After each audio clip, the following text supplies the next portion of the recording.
My twin sister showed up at my door at 11 p.m., shaking, bruised, barely able to stand. Her husband had hurt her, so I switched places. Hi, welcome to my channel. This is my new story. My twin sister showed up at my door at 11 p.m., shaking, bruised, barely able to stand. She only managed to whisper one name. 11 years in the FBI taught me how to see through words, and this time, the truth was colder than I expected. Her husband didn't just hurt her. He built a perfect facade so convincing the entire city would stand by his side. So I didn't follow the usual path. I started peeling him apart, layer by layer, in silence, until the truth had nowhere left to hide. Having you here means more than I can say. Before we go further, drop a comment and tell me what city or country are you watching from. I read every single one. A quick note, this story contains fictional elements woven in for storytelling and educational purposes. Any similarity to actual names or places is coincidental, but the message it carries is one worth keeping. My name is Sloan Mercer, and I need you to understand something before I tell you this story. I am not someone who startles easily.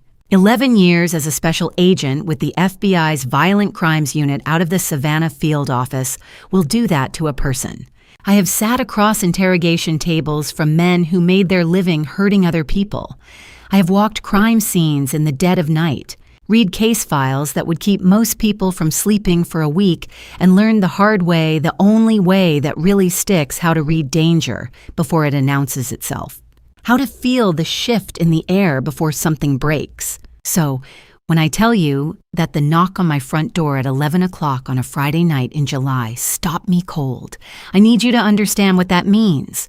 It was not a normal knock. There is a particular sound that desperation makes when it has no other options left. It is not loud. It is not frantic in the way you might imagine. It is actually quieter than you'd expect a sound pressed low and urgent against wood, the way a person knocks when they are using the very last thing they have just to reach you. I had just come home from a late shift, still in the slacks and button-down I'd worn to the office jacket thrown over the arm of the couch, shoulder holster hanging from the hook by the door where I always put it first thing. I was in the bedroom. Halfway through, changing into something that did not smell like 8 hours of fluorescent lighting and cold coffee when I heard it. 3 knocks, then a pause, then 2 more. The second set softer than the first, like whoever was on the other side was running out of strength between attempts. 11 years of training moved my body before my brain finished processing. I crossed the hallway in 4 steps, reached for the holster on the hook without thinking, and positioned myself to the side of the door, the way they teach you at Quantico, never directly in front, never a clean silhouette in the peephole light.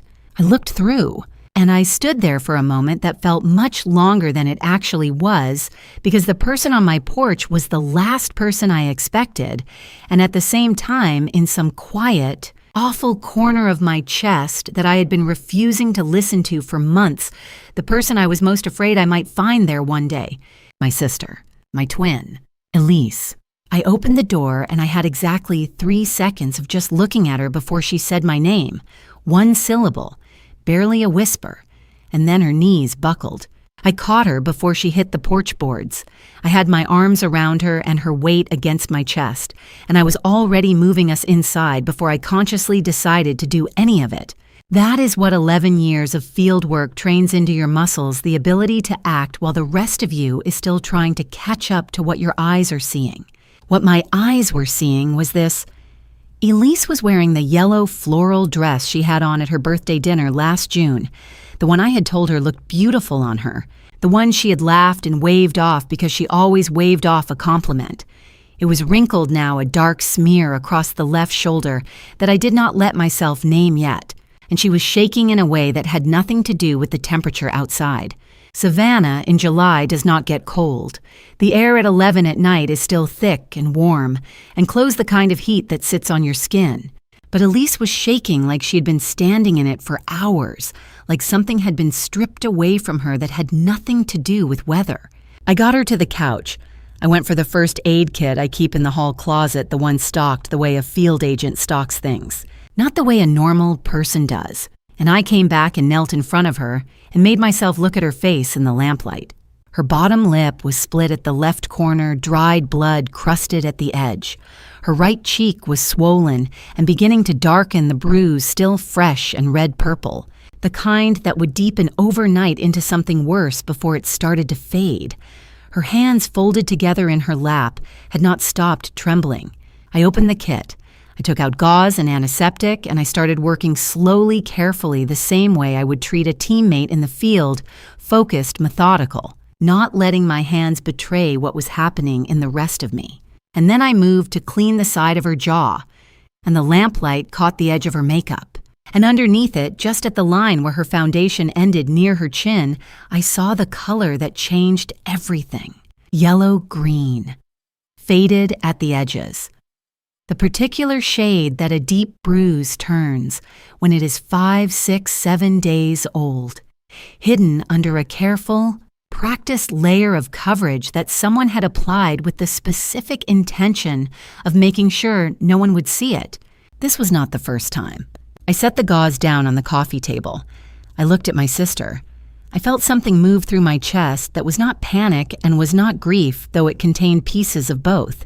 It was colder than either of those things, and heavier, and it settled in behind my sternum and did not move. I'd spent a long time telling myself the unease I felt every time I thought about Elise's marriage was just the occupational hazard of a job that showed you the worst of what people were capable of, that I was projecting, that I was seeing patterns where there were none because patterns were what I was paid to find. Looking at the yellow-green bruise under the lamplight in my living room on a Friday night in July, I understood that I had not been projecting. I had been right. And I had looked away anyway. Elise lifted her eyes to mine. They were red and glassy the way eyes get, not from one round of crying, but from a long time of it. The kind of grief that moves in and stops being dramatic because it has simply become the weather. She looked at me for a moment like she was checking whether I was real, whether this was actually safe, whether she had actually made it. Then she whispered a name. One name. Her voice barely carried across the 2 feet between us. The name itself did not surprise me, not really. Not when I was honest with myself. What hit me, what I was not prepared for, was the way hearing it aloud collapsed something I had been carefully maintaining for a very long time. Every instinct I had silenced, every worry I had filed away, every moment I had chosen not to ask a question I was afraid to have answered. It all came down at once, quiet as a door finally closing. Conrad Hess. That was the name she whispered, her husband's name, spoken the way you might speak the name of something you have been afraid to say out loud for a very long time. And she was right. I had suspected it. Some part of me, the part that spent 11 years learning to read the spaces between what people said and what they meant, had suspected it for longer than I wanted to admit. So no, the name did not surprise me. What got me out of my chair was the sentence that came after it. I had gone to the kitchen to make tea chamomile, the kind our mother used to make when one of us had a bad night, something warm and ordinary to put in Elise's hands, while she found her footing. When I came back and set the mug in front of her and lowered myself into the armchair across the coffee table, she was sitting with the blanket pulled up around her shoulders and her eyes fixed on the middle distance, like she was watching something play out that I couldn't see. She started talking in the way that people talk when they have been holding something for a very long time and finally set it down, not in a straight line, not with a beginning and a middle and an end. In pieces, the way a story comes out when you have been living inside it for so long that you have lost the ability to see it whole. Tonight, she said, had started the same way most of them started. Conrad had come home from a bar sometime around 9. She could tell from the particular heaviness of his footsteps, from the way he let the front door close a beat too hard. She had dinner waiting, had been keeping it warm on the stove for 2 hours. The kind of careful logistics she had learned to manage without being asked. But it was 15 minutes later than he expected it. 15 minutes. He had not said anything at first. That was the thing about Conrad, she told me. He was not a man who led with shouting. He led with silence. The pressurized kind that you could feel building in a room like weather, and by the time the silence broke, you were already braced for it in a way that felt like your own fault. I listened, and I did not say anything, which took more discipline than most people would understand. I have sat across from victims in interview rooms for the better part of a decade. I have learned that the most important thing you can do in those first minutes is simply stay still and let the story come at whatever speed it needs to come. The moment you start guiding it, shaping it, asking questions out of turn, you risk losing the thread entirely. So I sat with my coffee going cold in my hand, and I listened. The slap that Conrad called an accident. The first one about 8 months into their marriage after a dinner party, where Elise had laughed a little too long at something a friend's husband had said. He had apologized so thoroughly afterward, she said that she had almost convinced herself it was true, that it was an accident, a reflex that he had not meant it, that it would not happen again. She had wanted so badly to believe that. The way control had arrived quietly in the form of arrangements that sounded at first like practicality. Their finances would be simpler, he said, if everything ran through one account. Her salary, $3,200 a month from her job at a local real estate office, went directly into a joint account that carried a balance of roughly $14,600. Most of it accumulated from before the financial arrangement began. She did not have a debit card linked to it. She did not have online access. If she needed cash, she asked, and he gave her $40 a week. $40! I did not write it down. I did not need to. That number was going to stay with me. The friends who had stopped calling, or who she had stopped calling, she could not always tell which it was. Any more the lines had blurred. The way she learned to read his moods, the way a farmer reads a sky watching for signs that were invisible to everyone else. The bruise on her upper arm 4 months ago, that she had told her coworker was from a door frame. I asked about the rifle. It was a question I had been holding since she mentioned it in passing, and I asked it carefully in the neutral tone I use when I need to assess threat level without telegraphing alarm. Did he keep it loaded? Did he ever take it out when he was angry? Did he ever point it? He never pointed it, she said. He just mentioned it. When she brought up leaving, when she said she needed space, when she pushed back on anything significant, he would find a way to bring it into the conversation, not as a direct threat, as a reminder, the way you might mention a fact about the weather, just so she knew it was there. That was in its way the most chilling thing she had told me so far. I asked why she hadn't called the police. She looked at me, then really looked at me for the first time since she'd started talking. And something crossed her face that I recognized from interview rooms, the particular exhaustion of someone who has already had this argument with themselves 100 times and found no satisfying answer. Conrad had received the Chatham County Community Volunteer of the Year award the previous spring. She showed me on her phone a photograph from the Savannah Morning News. Conrad standing at a podium outside the county building, grinning comfortable, surrounded by people who were applauding. He coached youth baseball on Saturdays. He helped with the food drive at Calvary Baptist every November. He was the kind of man that people in Pooler described as one of the good ones. "Who's going to believe me?" she said. I opened my mouth. She kept going. "He told me," she said, and her voice dropped to something flat and quiet. The register of a person repeating something they have heard so many times, it has started to sound like the truth, that even my own sister would think twice before taking my word over his. I set my coffee mug on the table. I did not respond.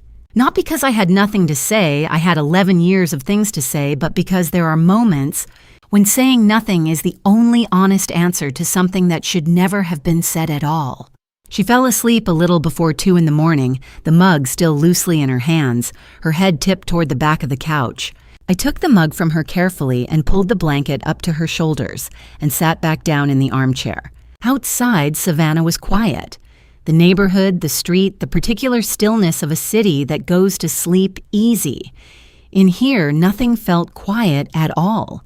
I had spent my career learning to identify predators, learning the architecture of how they operated the systems they built, the way they isolated and controlled and made themselves untouchable. I knew that architecture. I had seen it in case files and courtrooms and the faces of people who sat across from me in rooms with no windows. I had just never expected to see it in my sister's marriage. Sitting in the dark of my living room, listening to Elise breathe, I understood that what I was dealing with was not a case. It had no case number. It had no procedure. And for the first time in 11 years, I had absolutely no idea what the rulebook said I was supposed to do next, because for the first time in 11 years, the rulebook felt like entirely the wrong tool for the job. I did not sleep. Not a single hour of it, not even the shallow, restless kind that leaves you more tired than you started. I sat at my kitchen table through the whole of that dark stretch between 2 in the morning and 5 with a legal pad in front of me and a pen in my hand, and I wrote. Not because I had a plan yet, because I needed to put everything down somewhere outside my own head where I could look at it without the noise. The coffee maker clicked on automatically at 4:30. I had set the timer the night before out of habit the same way I set it every night before a workday. I poured a cup I did not particularly want and sat back down and kept writing. Outside, Ardsley Park was doing what Savannah does in the hour before the sun fully arrives, coming awake by degrees slowly without urgency. The sprinklers in the yards along the block had kicked on, and I could hear them through the window screen, that soft mechanical ticking, punctuated by the first birds starting up in the live oaks on the far side of Daffin Park. The light coming through the kitchen blinds was the color of old pewter, not quite gray, not quite blue. It is a specific kind of light that I have always associated with the early shift, with arriving somewhere before the rest of the world and waiting for it to catch up. On the legal pad, I had 2 columns. The left column was facts, what Elise had told me. The timeline as best I could reconstruct it from her account, working backward the bruise on her arm 4 months ago. The financial arrangement that had been in place for close to 2 years, the first incident approximately 8 months into the marriage, which put it at roughly 2.5 years ago. The rifle in the bedroom closet, the $40 a week, the joint account with $14,600 that had her salary going in, and her name coming out of every practical decision. The right column was questions, what I did not yet know, what I needed to find out before I could decide anything. It was a longer list. At 5 o'clock, I picked up my phone and typed a message to Captain Walter Brody, my direct supervisor at the FBI's Savannah field office, where I had worked for the past 6 years. Personal leave request effective immediately, I wrote. Family emergency. Duration to be determined. Under Bureau policy, I was not required to provide specifics for a personal leave request. Agents are entitled to personal time without detailed justification. That was the official rule. In practice, Brody always asked not because he was required to, but because he ran a tight unit and liked to know where his people were and why. In 11 years, I had requested emergency personal leave exactly twice. Both times he had called me within minutes of the text. I set the phone face up on the table and waited. The reply came in 3 minutes. Approved. Handle what you need. 5 words. No follow-up, no call. I looked at the screen for a moment longer than necessary, then set the phone down and picked up my pen again. I heard Elise before I saw her, the particular sound of someone moving carefully through a quiet house, trying not to disturb it. She appeared in the kitchen doorway a few minutes after 5, wearing the oversized Georgia Southern sweatshirt I had left folded on the end of the couch for her, her hair pulled back loosely. The bruise on her cheek had darkened overnight, the way fresh bruises do settling into its full color. She looked at the coffee maker, then at me, then at the legal pad. "You didn't sleep," she said. "I'm fine," I said, which was not an answer to the question she had asked. I pushed the second mug toward her. She sat down across from me and wrapped both hands around it and did not say anything for a little while, and I let the silence sit there because it was the comfortable kind. The kind that 2 people can share without filling. We had always been good at that, even as kids, the ability to be in the same room without needing it to mean something. After a few minutes, I turned the legal pad so she could not see the writing and asked her to tell me about the house in Pooler, the layout, which rooms were where, the locks on the doors, Conrad's routine, what time he usually left in the morning, what time he came home, where he went on the weekends. She answered without asking why I needed to know, which told me something about the state she was in. People in crisis tend to answer questions put to them with authority. It is one of the less comfortable things I have learned about how trauma works. She described the house methodically. Single story, 3 bedrooms, the master at the end of the hall, to the right, the bathroom across from it. The kitchen at the back of the house looking out over a small yard with a chain-link fence. Conrad left for work around 7:15 most weekdays. He was usually home by 6, Saturdays. He had baseball practice with the youth team he coached in the morning, then a late afternoon that typically ended at whatever bar he preferred that week. And then she said the street name, Whitfield Avenue, Pooler. I kept my expression where it was, but something shifted in the back of my mind, a small, involuntary movement, like a file drawer sliding open an inch. I had been on Whitfield Avenue once, maybe 14 months ago, during the outer canvas of a domestic homicide case that had started in Pooler before it crossed county lines into our jurisdiction. I had driven that block. I had noted the houses, the sight lines, the way the neighborhood was laid out. I had not known then that my sister lived on that street. I wrote the address in the right column of my legal pad in the section marked Questions. Then I picked up my phone again and read Brody's text one more time. Approved. Handle what you need. In 11 years, he had never once let a leave request go by without a question. Not when my father had his first cardiac episode. Not when I needed 3 days after a case that went sideways in ways I still did not like to think about. He always asked. It was just what he did. 5 words, no call, 3 minutes. I did not know yet what it meant.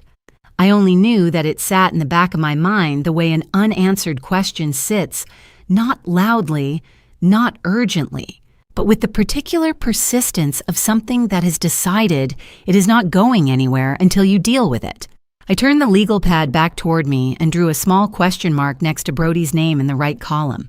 Then I got up to pour a second cup of coffee because it was going to be a long day, and whatever came next was going to require me to be very, very clear-headed. 3 hours after I'd made that phone call to Brody, I was still at the kitchen table with a cold cup of coffee and a notepad full of half-finished lists. The morning had come in quietly the way Savannah mornings do in July, with humidity you can feel before you're fully awake and a light that turns everything slightly gold. Through the screen door, I could smell the wet grass drifting over from Daffin Park 2 blocks east. A mockingbird was cycling through its full repertoire in the oak out front. Somewhere down the street, a sprinkler was running.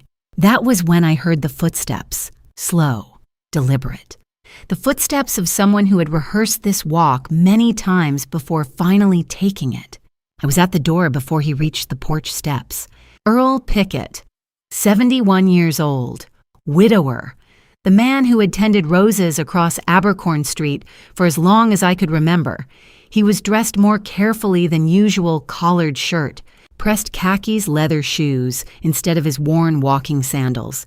In his right hand, pressed flat against his thigh, he held a small black USB drive. In his left hand, he held his old cracked screen Samsung, like he'd been ready to call someone and hadn't decided who yet.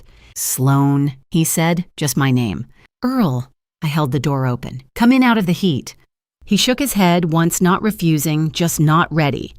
His eyes moved to the street behind him, then back to me. Across the road, the white Craftsman with the black shutters sat quiet in the morning light. Conrad's truck was in the driveway. I've been standing on my porch since 6, Earl said, trying to decide. I waited. 11 years in violent crimes had taught me that the most important testimony always came from people who had to decide to give it. You never rushed that. My son-in-law is a paralegal up in Atlanta, he said, unprompted. Before I started, I called him, asked him what I could and couldn't do. He explained the law to me, what's public, what's private, what counts. He paused. Everything I filmed from my porch or from the sidewalk, his driveway, the front gate, the garage when the door was open, nothing behind closed walls. He held the USB out toward me. 8 months, he said, starting late October 2024. I took the drive. It weighed almost nothing. He spoke plainly after that, without theater. October 23rd, that was the first incident he'd recorded. Conrad had grabbed Elise by the wrist at the front door and pulled her back inside when she tried to leave with a small suitcase. Earl had told himself it could have been a misunderstanding, but November came and December and the new year, and each time the footage left less room for misreading. Conrad blocking Elise at the front gate. Conrad returning past midnight and slamming his truck door hard enough to carry across the street. And February Earl's voice flattened slightly when he said February inside the open garage. Conrad shoved Elise hard against the shelving wall. I was on my porch every time, Earl said. What I filmed was visible to anyone standing where I stood. That's correct, I said. Under Georgia law, no reasonable expectation of privacy applied to a driveway, a front gate, or an open garage facing a public street. What Earl had recorded was clean. In March, he continued, I called the Chatham County Sheriff's Office, spoke to a deputy. His jaw tightened. He took my name and number, said they'd monitor the situation. That was the 15th of March, 4 months ago. He looked at me steadily. No one ever called me back. No one came to that street. He reached into his shirt pocket and produced a folded sheet of lined paper. His handwriting was careful and even dates running down the left margin, brief incident descriptions on the right. 8 months of precise patient witnessing from a man who had done it alone because he didn't know what else to do. Martha Greer over on 54th, her nephew, works with your office. She mentioned you last spring, he said. Said you worked violent crimes. Said you were good. He looked down at the drive in my hand. I didn't know what to do with what I had, but I knew you'd know. You did the right thing coming here, I said. He nodded the way people nod when they want to believe that but aren't fully there yet. Then he turned and walked back down my porch steps across Abercorn Street with the same slow, deliberate pace he'd arrived with. He did not look back. I set the USB on the table beside my notepad, opened my laptop, plugged the drive in. The oldest file was dated October 23, 2024, 47 files total spanning 9 months. I pressed play on the first one. 40 seconds of footage, grainy shot from across the street in fading afternoon light. Conrad's truck in the driveway. Elise at the front door. A small bag over her shoulder. Conrad's hand closing around her wrist. I watched it once. Then I closed the laptop and sat very still. A Chatham County deputy had received Earl's report on March 15th, 2025, had logged his name, had said they would monitor. 4 months, nothing.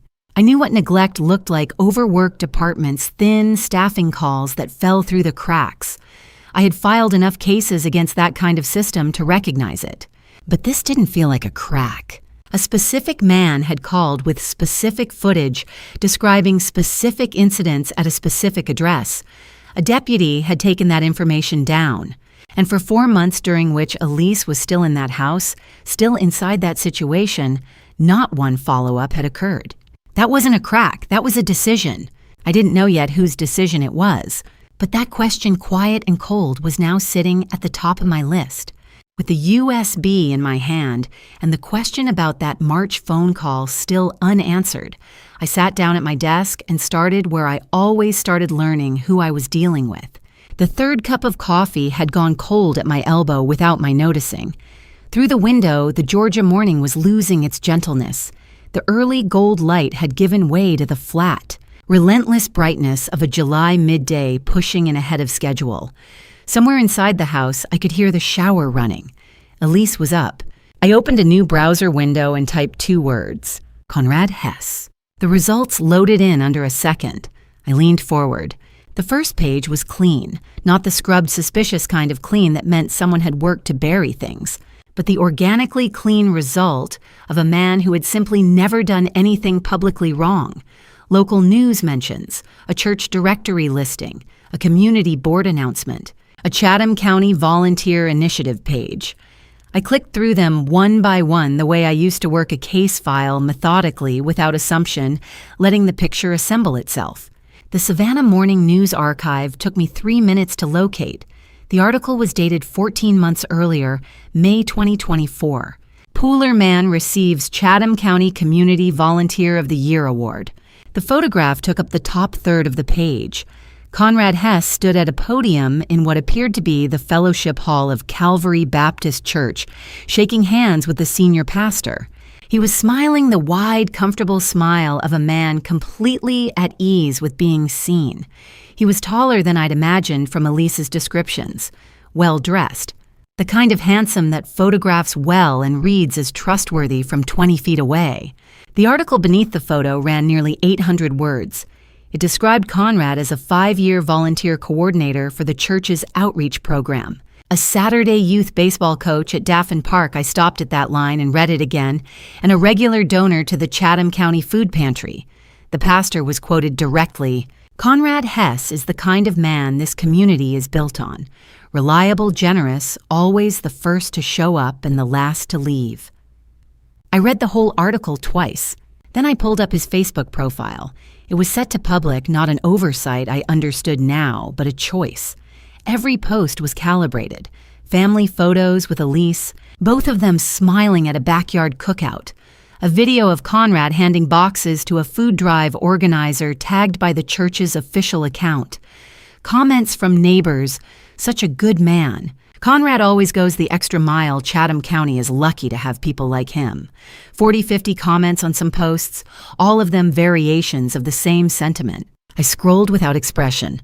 I had spent 11 years building cases against men who understood something most people never wanted to acknowledge, that the most dangerous abusers were rarely the ones who looked dangerous. They were the ones who had learned precisely and deliberately how to make everyone around them feel safe, how to accumulate goodwill the way other people accumulated savings, how to become, in the minds of their neighbors and their congregation and their community, someone whose word would always outweigh their victims. Conrad hadn't just been lucky, he had been deliberate. I picked up my phone and dialed a number I still had memorized from 3 years of working adjacent cases out of the Chatham County Sheriff's Office. Danny Reeves picked up on the third ring. "Sloan Mercer," he said. "Thought you'd retired from calling people on Saturdays." "Never," I said. "I need an informal check. No paperwork, no system access, just what you know off the top of your head. Name is Conrad Hess. Pooler address. Mid-30s. I heard the low sound of Danny thinking the particular silence of someone running a name through their own memory before committing to an answer. "Hess," he said after a moment. "Yeah, I know that name. Volunteer guy, church." He paused. "Nothing on him, Sloan. I mean nothing. No priors, no arrests, no complaints that ever went anywhere. Guy's cleaner than most city councilmen." He said it without irony. "Why, what are you working—" "Nothing official," I said. "Just checking a perimeter. Thanks, Danny." I hung up before he could ask anything else. I sat for a moment with the phone face down on the desk. Then I reached over, plugged the USB back into the laptop, and opened the second file, the one Earl had timestamped February 14th, 2025. I positioned the windows side by side. On the left, the Savannah Morning News photograph.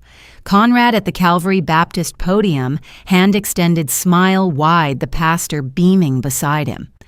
The kind of man this community is built on. On the right, Earl's footage, grainy but clear enough. The open garage on the side of the white Craftsman. Elise stumbling backward into the metal shelving, catching herself with one hand. Conrad's posture not frantic, not out of control, but measured. The posture of someone doing something they had done before and expected to do again. Same man, same month, 14 days apart. I looked at both windows for a long time without moving. This was why Elise had never called the police. This was why she had sat in my living room last night and said even my own sister would have to think twice before believing me over him.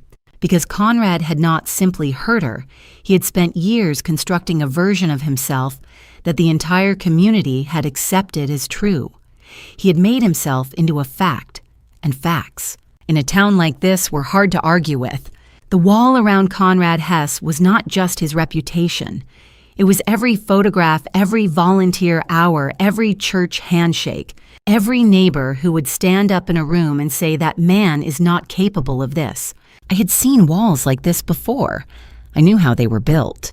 and I was beginning to understand with a coldness that had nothing to do with the untouched coffee beside me that this particular wall might have more to it than what showed on the surface. Some walls had architects, and architects left records.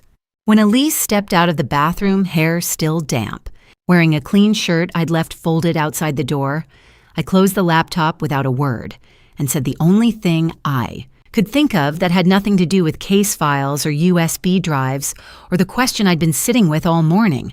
Let's go to Clary's. She looked at me the way people look when they've been braced for something difficult and receive something ordinary instead.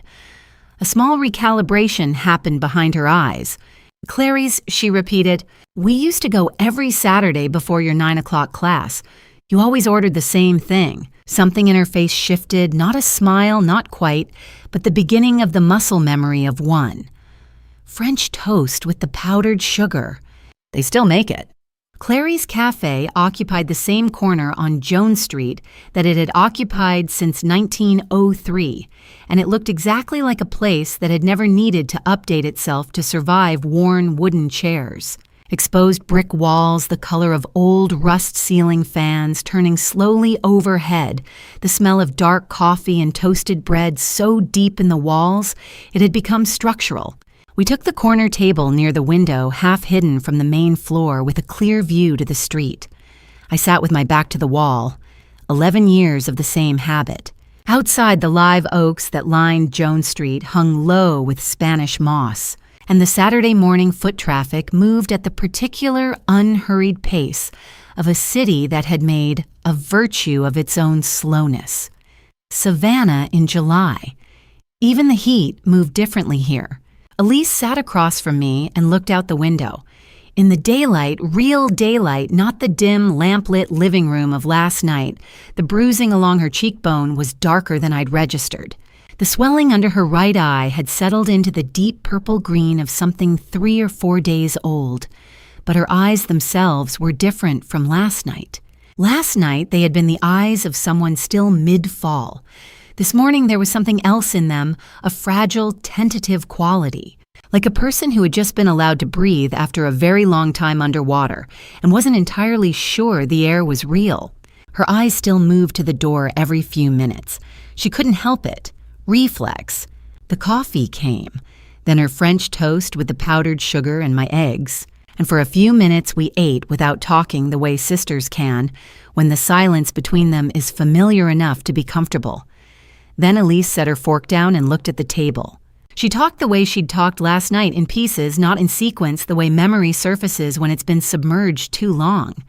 But the pieces this morning were different, more specific, more concrete.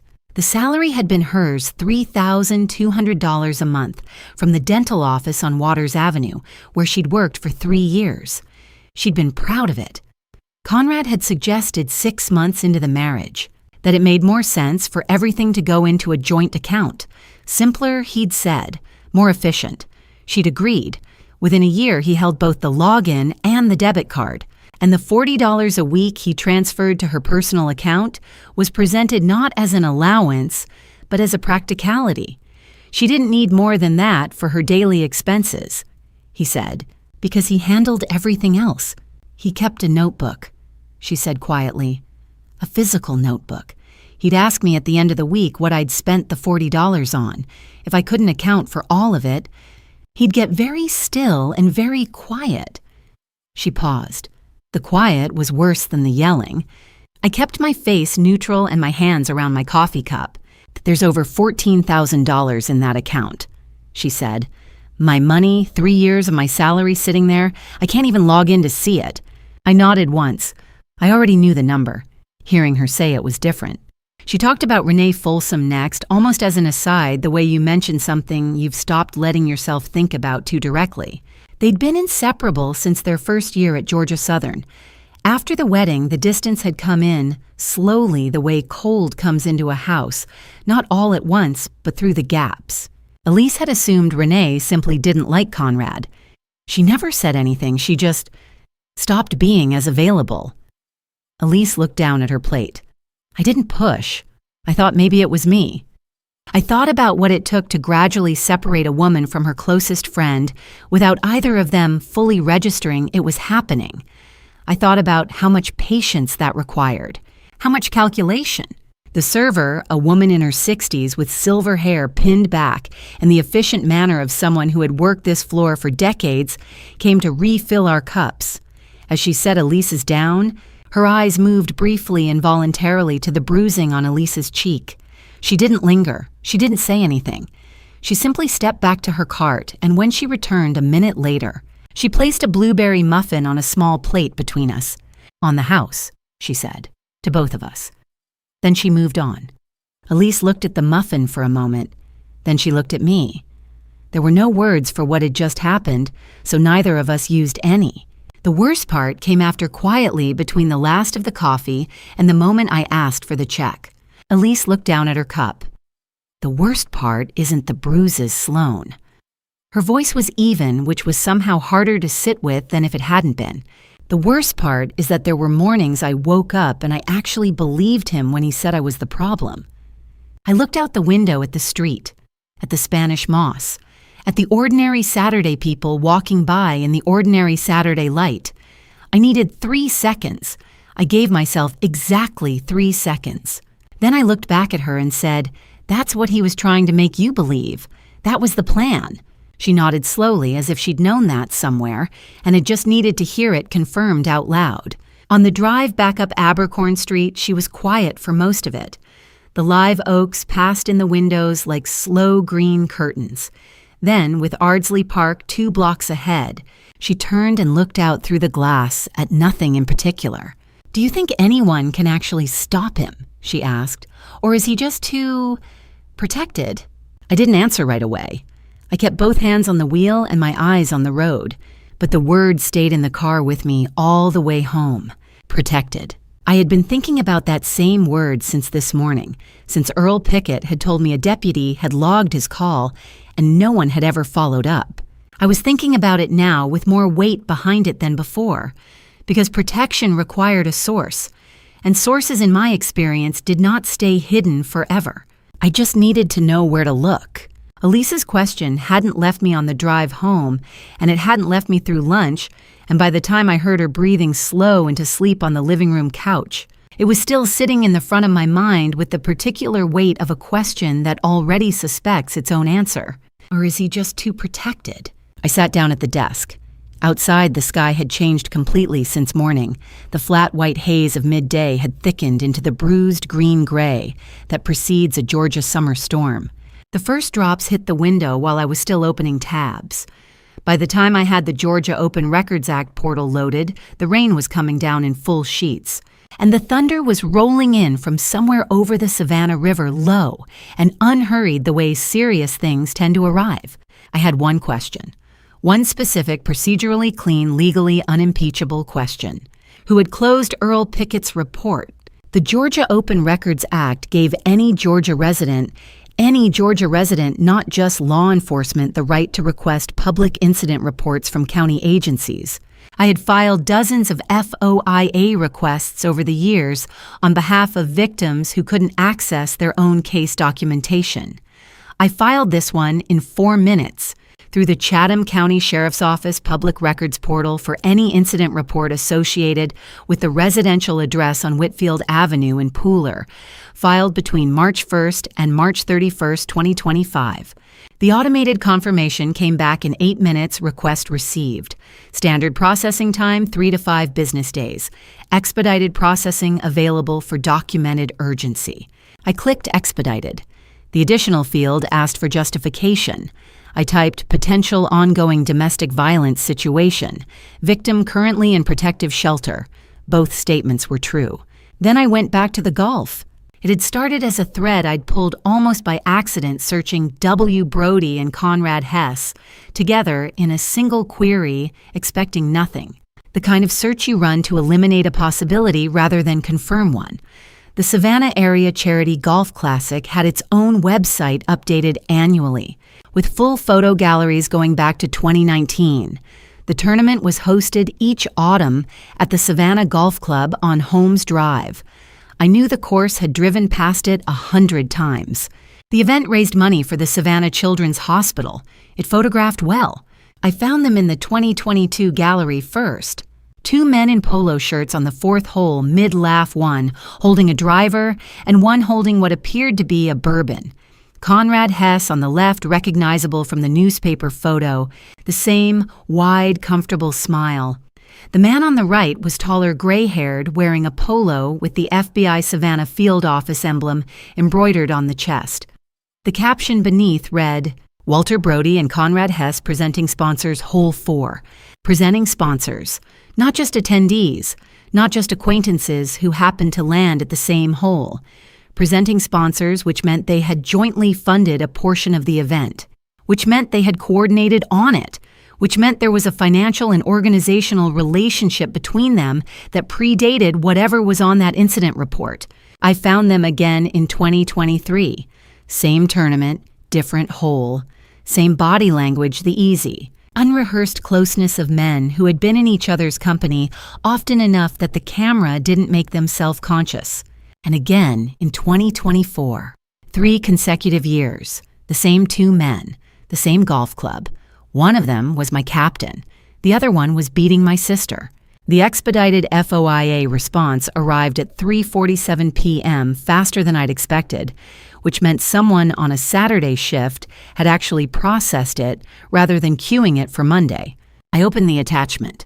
The document was heavily redacted standard for an active address, standard for anything that touched a potential ongoing investigation. Most of the narrative was blacked out. The witness information was blacked out. The responding deputy's name was blacked out. But 3 things were visible. The first, the date of the original report, March 15, 2025. The second, the address, Conrad's address on Whitfield Avenue, Pooler. The third, a single line at the bottom of the second page in the case disposition field where the redaction had been applied inconsistently, a human error. The kind that happens when someone is redacting quickly and the formatting shifts between fields. Closed, no actionable basis. W. Brody, March 15, 2025. 48 hours, or less. The report had been filed and closed the same day. I sat with that for a moment. Standard protocol for a domestic violence report with a named witness, even a report with no physical evidence attached. Even a report based entirely on a neighbor's verbal account required a minimum investigative hold of 72 hours. A welfare check. At minimum, a phone call to the named address. This one had been closed in under 24. I called Marcus Webb at 4:03 p.m. Marcus had been in the Bureau's Digital Forensics Unit in Atlanta for 7 years before leaving to consult privately. We had worked 2 cases together in 2021. I trusted his discretion more than I trusted most people's integrity.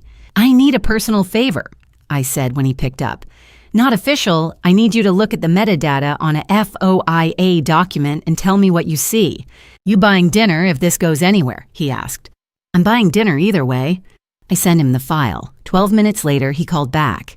Last modification timestamp is March 15th, 2025, 4:22 p.m., he said. User ID on the modification WB Brody. Same ID closes the record. A pause. And Sloan, the original intake entry was logged at 10:08 a.m. That means this file was opened and closed by the same person in under 6 hours. On the same day, it was filed. I looked at the rain against the window. One more thing, Marcus said. The redaction on page 2 was applied after the original save. Different timestamp. Whoever blacked that document did it the following Monday, March 17th. Same user ID. I thanked him and hung up. I sat in the quiet, the rain still heavy, the thunder closer now, and looked at the name on my screen. Brody, the same man who had approved my emergency leave this morning in 3 minutes without asking why. The same man who had stood beside Conrad Hess on a golf course in 2022, 2023, and 2024 and called himself a presenting sponsor. The same man who had received a domestic violence complaint with a named address and a named witness and had closed it in 6 hours and redacted the paperwork 2 days later. Everything was beginning to fit in a way I hadn't wanted it to fit. But a golf photograph and a metadata timestamp were not enough. Not for what I was building toward. Not for what I needed this to hold up against. A good defense attorney would dismantle both in 20 minutes and leave me with nothing worse than nothing if Brody moved first. I needed something that put Brody's name in the same sentence as Conrad Hess in a context that had nothing to do with charity golf. Something recorded. Something time-stamped. Something neither of them had known was being captured. I thought about Earl Pickett, about 8 months of footage on a USB drive, about the fact that Earl had filmed not just the driveway but the vehicle approach, and Conrad drove a truck with a rear window, where on more than one occasion, the dome light was on long enough to illuminate the interior. I hadn't gone through all 47 files yet. I pulled the drive from my desk drawer and plugged it back in. Before I walk into that office, I need to know you're still with me. Drop a 8 in the comments right now. Just that one number. It tells me everything I need to know. And a quick note, what follows contains some fictional elements shaped for storytelling purposes. If that is not the kind of content you want to sit with, this is a good place to step away. No judgment at all, but if you're staying, let's keep going.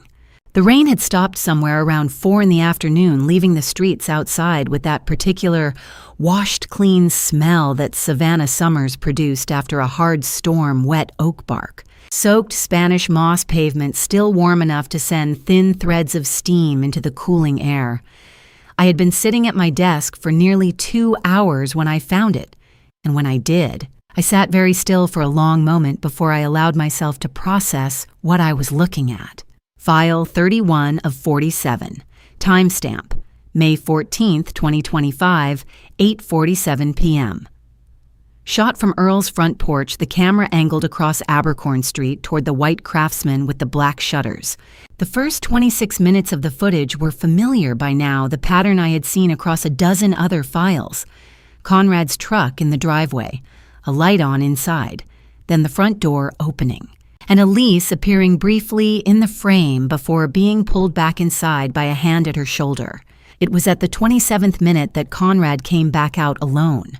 He stood on the front porch, still in his work clothes collar open posture, carrying the particular looseness of a man who believed he was unobserved. He leaned against the porch column and made a call. Earl's camera, steady on its mount, caught the moment Conrad turned slightly to look down the street.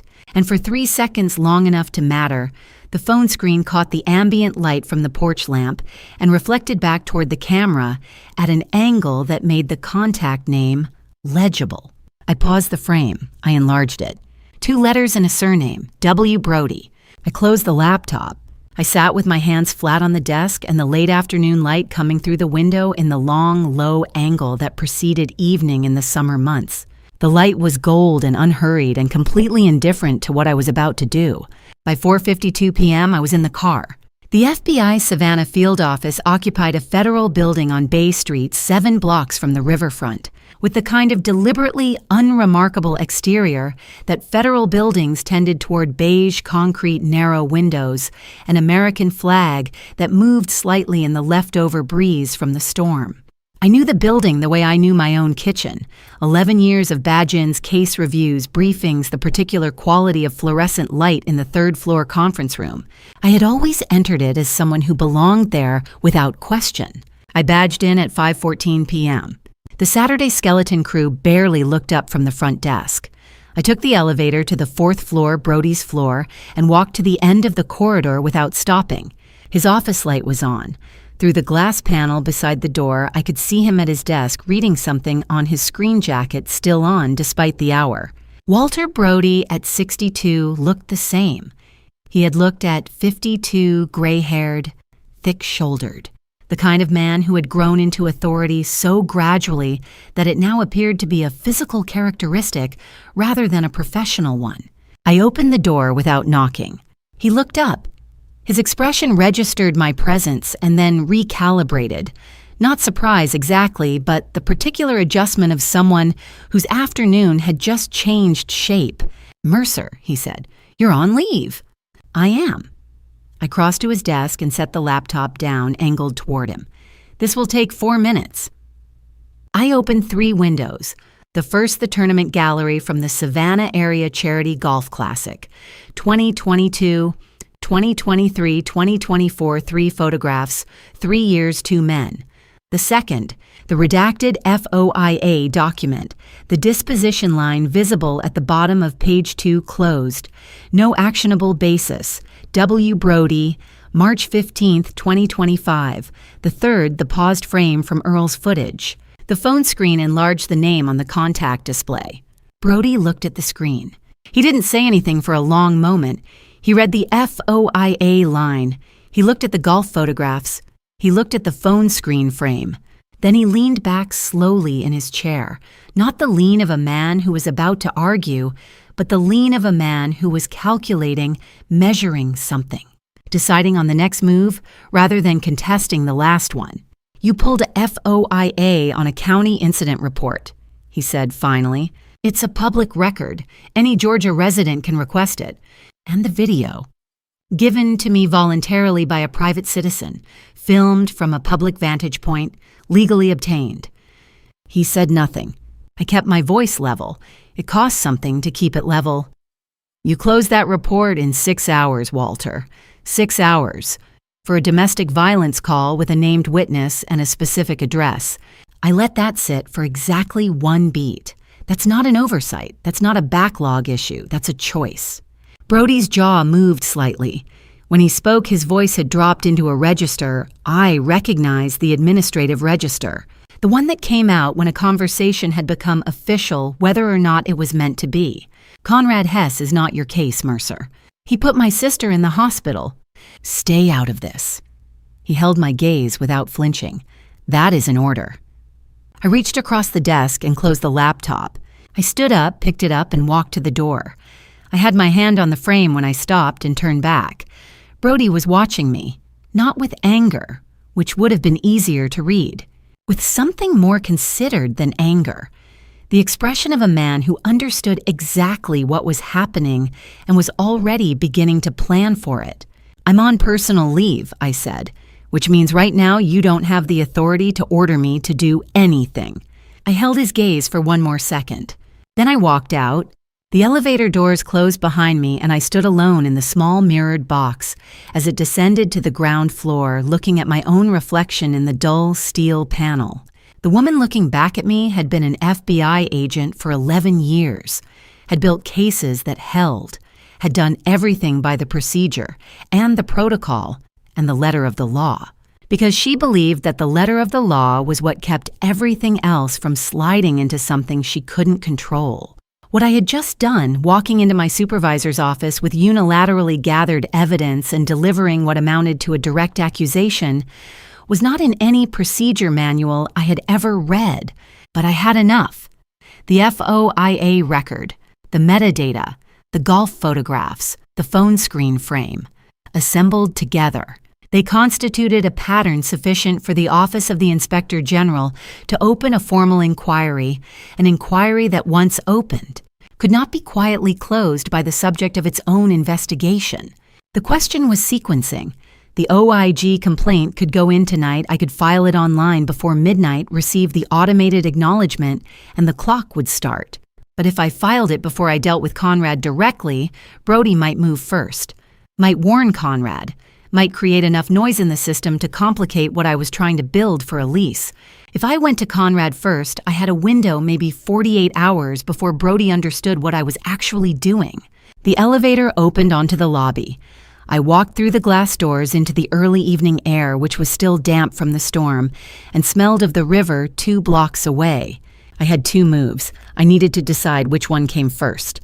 I had been in my car for 40 minutes after leaving Bay Street, which was 20 minutes longer than the drive home required. The extra 20 I spent parked 2 blocks from my house with the engine off, listening to the last of the evening birds and trying to put the pieces of myself back in the right order before I walked through my own front door. It hadn't fully worked, but I walked through anyway. Elise was on the living room floor when I came in, not on the couch, but on the floor itself, back against the front of the sofa knees, drawn up a small folded piece of paper resting on her legs. She was wearing the old gray cardigan I'd left at the foot of the guest bed, the one with the fraying cuff on the left sleeve that I'd been meaning to mend for 2 years.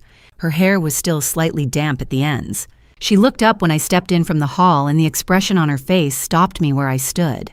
It was not the expression from last night, the fractured, barely held together look of someone mid-crisis. This was different. This was the face of someone who had spent a quiet day alone with a decision and had arrived finally at the other side of it. I set my bag down without a word and crossed the room and sat down on the floor beside her, my back against the sofa. The same way we used to sit when we were teenagers, and the bedroom floor was where we had all the conversations that mattered. "There's something I never told you," Elise said. She was looking at the folded paper on her knees. "Not because I was hiding it from you, more because saying it out loud would have made it too real. And for a long time, I wasn't sure I could hold something that real without falling apart." I waited. "There's a bathroom in the house on Whitfield Avenue," she said.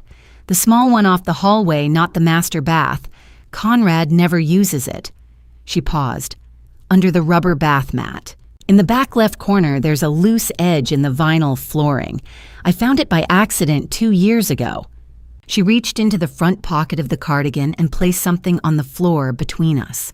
A standard white envelope not sealed, its surface slightly creased from being folded and unfolded many times. "I started in October," she said.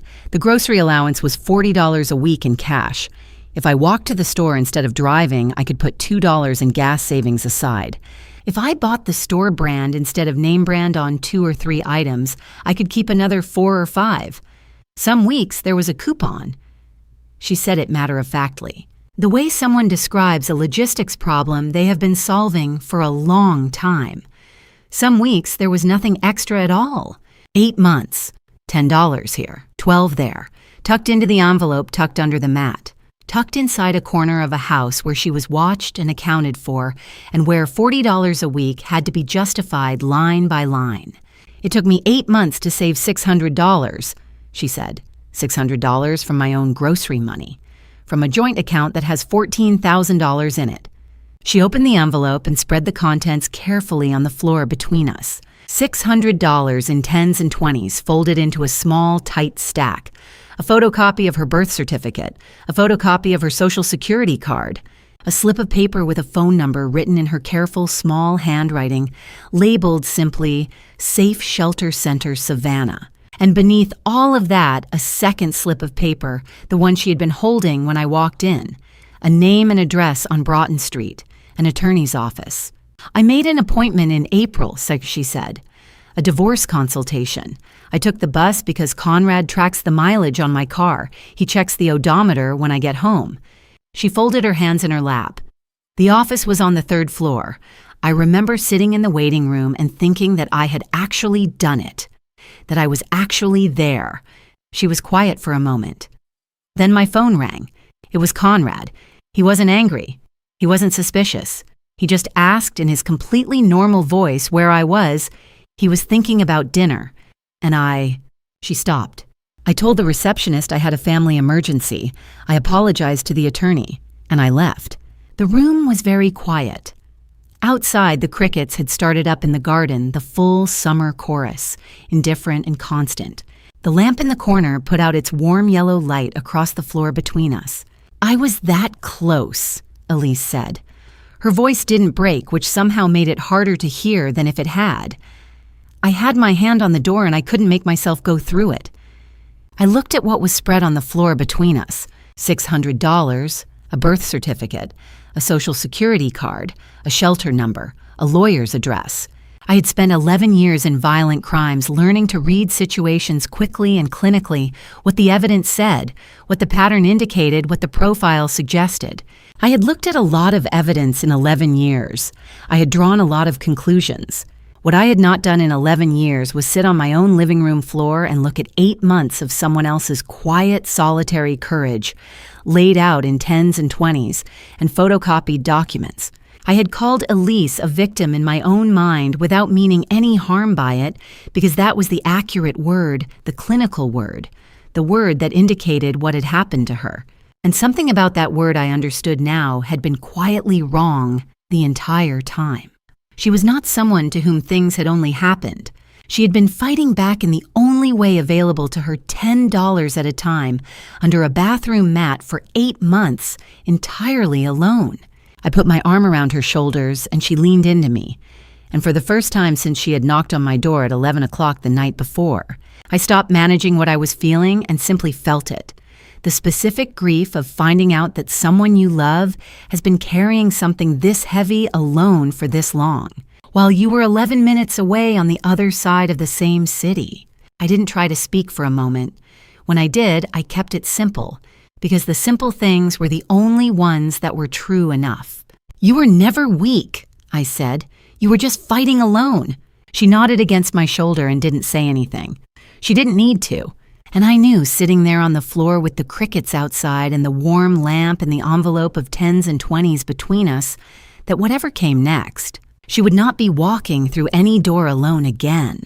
We sat in silence for a while, after that the kind of silence that isn't empty but full, the kind that follows something true being said out loud for the first time. The crickets kept going outside. The lamp kept its warm circle on the floor between us. Then I stood up. I moved the coffee table to the far wall, pushed the armchair into the corner beside the bookshelf, and carried the tall mirror from the hallway into the living room and propped it against the wall facing the couch. The room opened up 6 feet of clear floor space enough to walk in, enough to see yourself walking. Elise watched me from the floor. "I need you to teach me how to move," I said. She looked at me for a long moment. Then she looked at the mirror. Then she unfolded herself from the floor and stood up, and something shifted in the way she was holding herself, not dramatically. Not all at once, but enough that I noticed it. She was standing up straighter than she had all day. "All right," she said, "walk across the room." I did. Heel toe, even stride, shoulders back, the automatic posture of 11 years of walking into rooms I needed to command.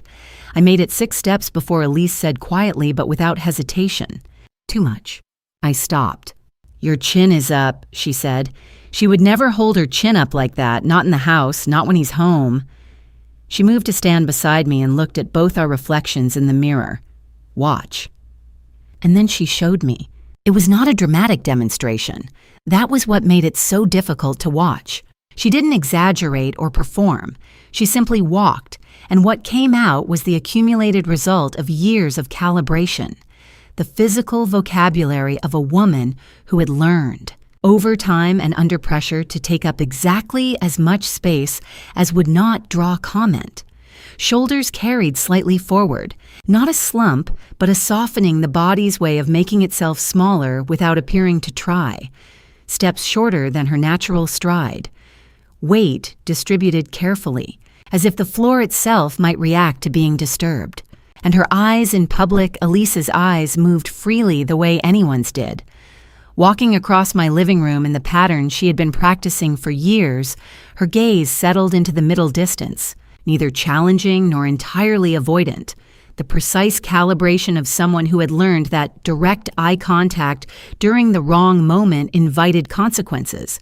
I watched her in the mirror until she stopped and turned to face me. "Now you," she said. I tried. I consciously released the posture I had been building since Quantico, let the shoulders drop forward, shortened my stride, tried to relocate my gaze from straight ahead to somewhere vague and unthreatening.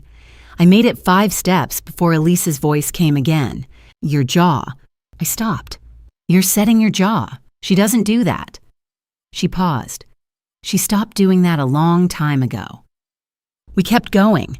20 minutes of small corrections, too purposeful, too grounded, too much forward momentum in my walk. Elise was patient, more patient than I expected, and more precise. She had clearly learned this well enough to be able to name it, which meant she had been conscious enough of it to observe herself doing it, which meant something about that I didn't allow myself to follow all the way to its end just then. After the walk, the voice. Elise had me speak a few ordinary sentences and then interrupted me gently. "There's no hesitation," she said. At the end of the sentence, she always leaves a little space at the end, like she's not sure the sentence is allowed to be finished. I tried again. "Better," Elise said, "but don't add it artificially. Think of it as not being certain you said the right thing. That one took longer to find. At 9:15, Elise went to the bathroom and came back with her makeup bag. She sat me down at the kitchen table under the overhead light and worked quietly, efficiently. The way she always had Elise had done my makeup for my senior prom and for 2 FBI formal events and had been better at it each time. Foundation 2 shades lighter than I wore. The parting in my hair moved 3 centimeters to the left. The mascara applied lighter on the upper lashes skipped entirely on the lower. A lip color, I wouldn't have chosen a muted, self-effacing shade that did exactly what it was supposed to do, which was nothing. She worked without narrating. When she was done, she turned my chair toward the mirror and stepped back. I looked. What looked back at me was not quite Elise and not quite me. It was the overlap between us, the genetic common ground of twin sisters, brought close enough by an hour's work that the differences required searching to find. The chin still wasn't right. I couldn't fully undo what 11 years had built into the way I held my head.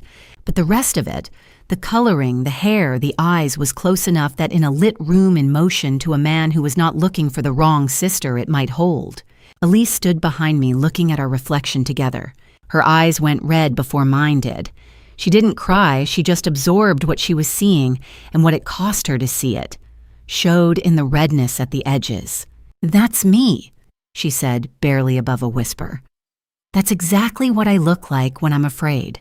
I looked at myself in the mirror and understood not from hearing it described, not from reading a file, not from watching Earl's footage, but from looking directly and without distance at the shape my sister had been living inside. We watched the clip together a little before 10. I plugged the laptop into the television so the screen was large enough to see clearly, and we watched 40 seconds of footage from April Elise moving through the kitchen in the background while Conrad sat at the table. I watched the way she moved around him, the radius she maintained, the small constant adjustments of someone perpetually calculating whether they were occupying too much space. I closed the laptop. "I'm ready," I said. Elise looked at me for a long time, long enough that the silence became a question of its own. "Are you sure?" she finally asked. I didn't answer right away. I thought about what sure actually meant for what we were walking into, not whether I had the skills or the plan or the nerve. Whether sure was even the right measure. It wasn't. The right measure was simpler and less comfortable than sure. "I don't have another option," I said. Elise held my gaze. She didn't argue with that. She just nodded once and looked back at the dark television screen. And neither of us said anything else for a while. Sunday arrived the way days arrive after a decision has already been made, without ceremony, without the feeling of a threshold being crossed. Because the crossing had happened the night before in the quiet of the living room floor. I woke early, ate without tasting anything, went through the checklist I had written out by hand the previous night. Documents, phone, keys. The small recorder clipped inside the front pocket of Elise's cardigan. By early afternoon, I had run through the scenario twice in my head and once out loud in front of the bathroom mirror in Elise's voice. In the cadence, she had spent an hour teaching me the slight hesitation at the end of sentences, the gaze that settled just short of direct. At 4:30, I sat Elise down at the kitchen table. "You stay inside," I said. "Door's locked. You answer only if I call from this number." I wrote the number on a sticky note and pressed it to the edge of the counter where she would see it from the couch. "If anything goes differently than planned, you call Gloria Marsh at the Safe Shelter Center, not 911, not anyone else. Gloria first." Elise nodded. She looked like she wanted to say something and was deciding not to.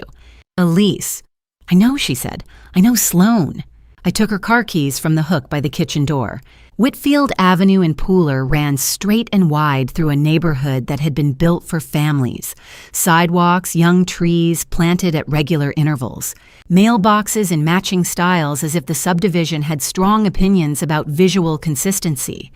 The houses were a step removed from identical variations on the same ranch-style floor plan, distinguished by paint color and the particular state of each lawn.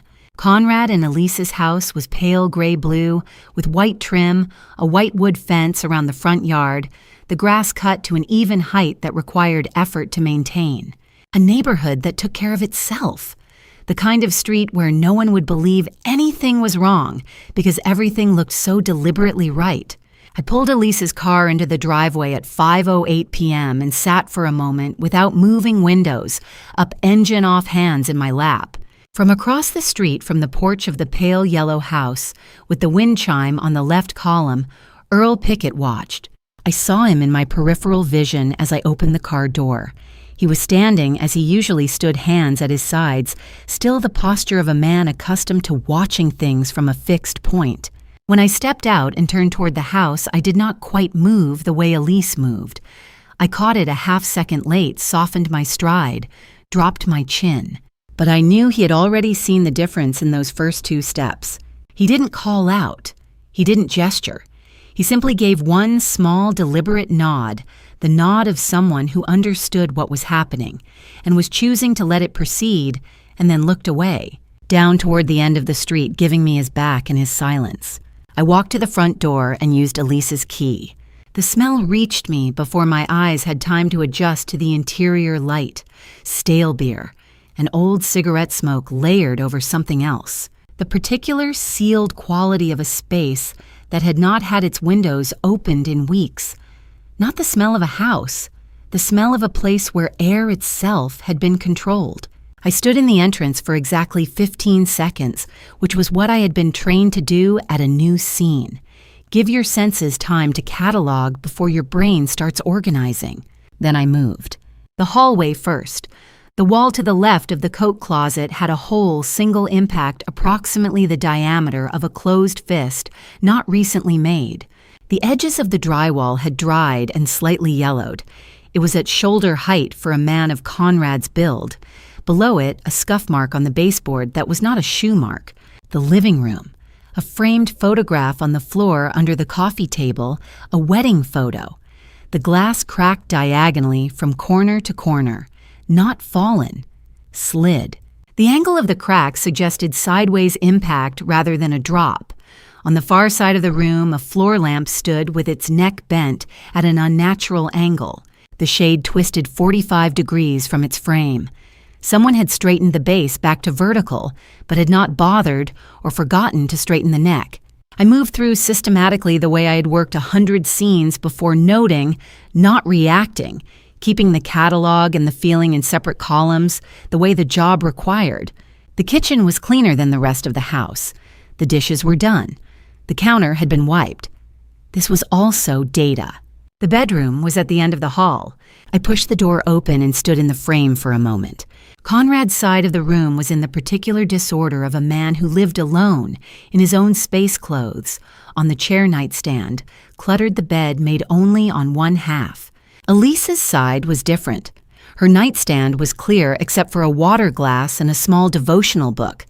Her half of the closet, visible through the open door, held her clothes neatly arranged by color. In the corner, a wicker basket with a sewing kit on top, needles organized thread-wound, correctly a small pair of scissors, with the blades closed. One precise, self-maintained corner in a room that otherwise belonged entirely to someone else's disorder. I was looking at the sewing basket when I saw it.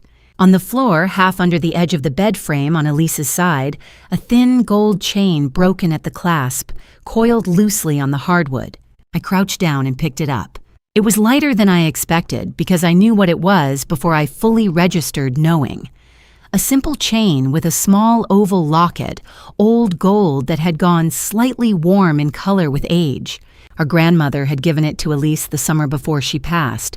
Elise had worn it every day since. Every photograph I had of Elise from the last 9 years included that chain at her throat. It was broken at the clasp, not unclasped, broken. The small jump ring that connected the clasp to the chain had been forced apart, not opened. I stood up. I held the chain in my palm and looked at it for a long time. Outside the window, a lawnmower ran somewhere 2 streets over. The refrigerator in the kitchen hummed. The house made all the ordinary sounds that houses make completely indifferent to what it contained. I sat on the edge of Elise's side of the bed. This was the moment, the one I had been keeping at arm's length since Friday night, with work and procedure and forward motion. I had been moving too quickly for it to catch me. Now I was still, and it caught me. Not grief exactly.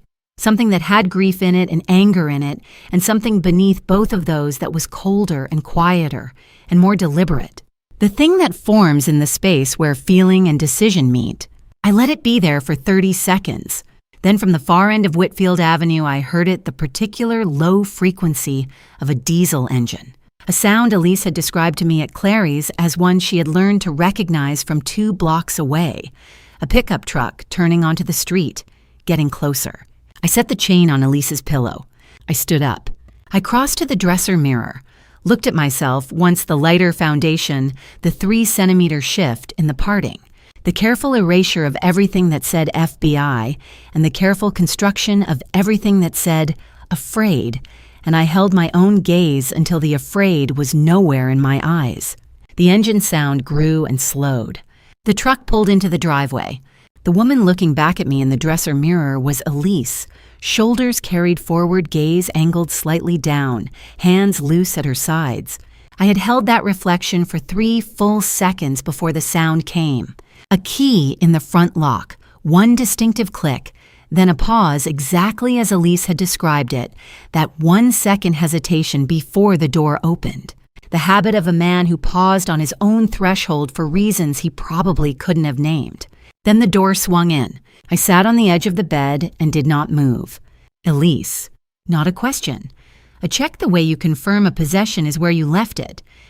His voice carried from the entrance through the hall, heavy and flat, with the particular edge that alcohol puts on a man's impatience when the impatience was already there before the drinking started. I heard the door close. The deadbolt turned. Footsteps uneven, the left foot landing slightly harder than the right. I kept my eyes on the floor and my hands open on my thighs, and I breathed. The footsteps stopped at the bedroom doorway.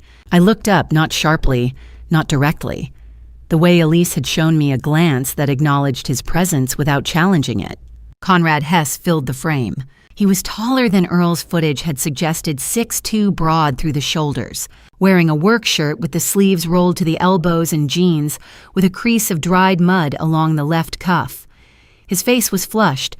His eyes were the particular red-rimmed, slightly unfocused red of a man who had been drinking for several hours and was now moving on momentum more than intention.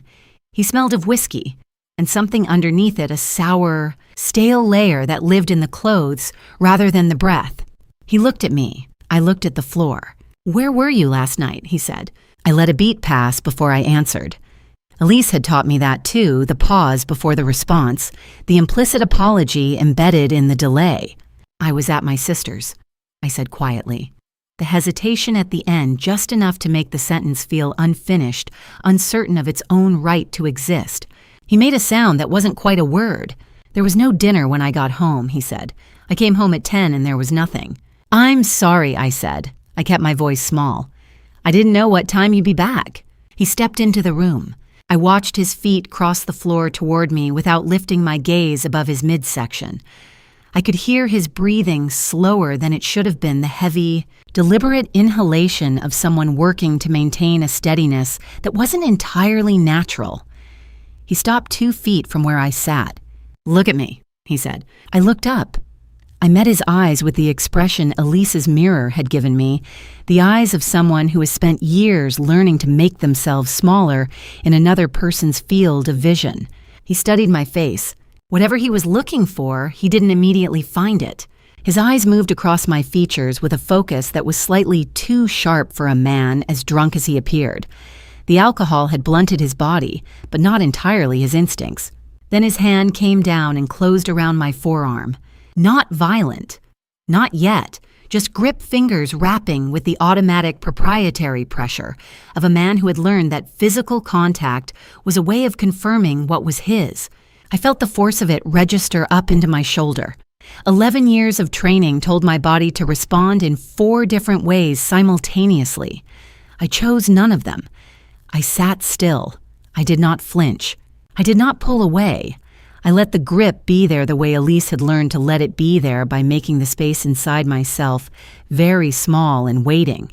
The grip loosened. Not released. Loosened. He was still holding my arm, but the pressure had changed no longer. The reflexive assertion of control, but something more tentative. As if the contact itself had returned information he hadn't expected. He took one step back. His hand fell away. He stood looking at me in the dim light of the bedside lamp, and I watched his expression move through something I could not fully read. A shift behind the eyes, a recalibration. The flush of the alcohol was still in his face, but something else had surfaced through it. Not anger, something more careful than anger. "You're different tonight," he said, slowly, as if he was working the words out while he spoke them. "Something is different." I said nothing. I kept my face still and my hands open on my thighs, and I waited for the next move to be his.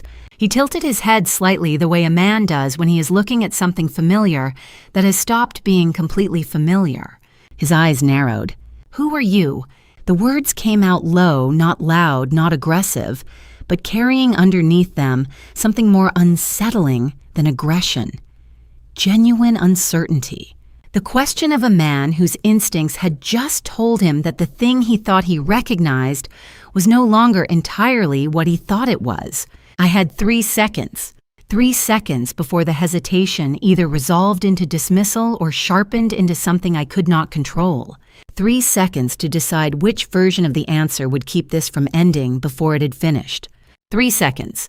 In FBI training, they teach you that 3 seconds is sufficient to assess, to decide, to act. What they don't put in the manual is that the hardest thing you will ever do with 3 seconds is choose not to act the way your body is telling you to.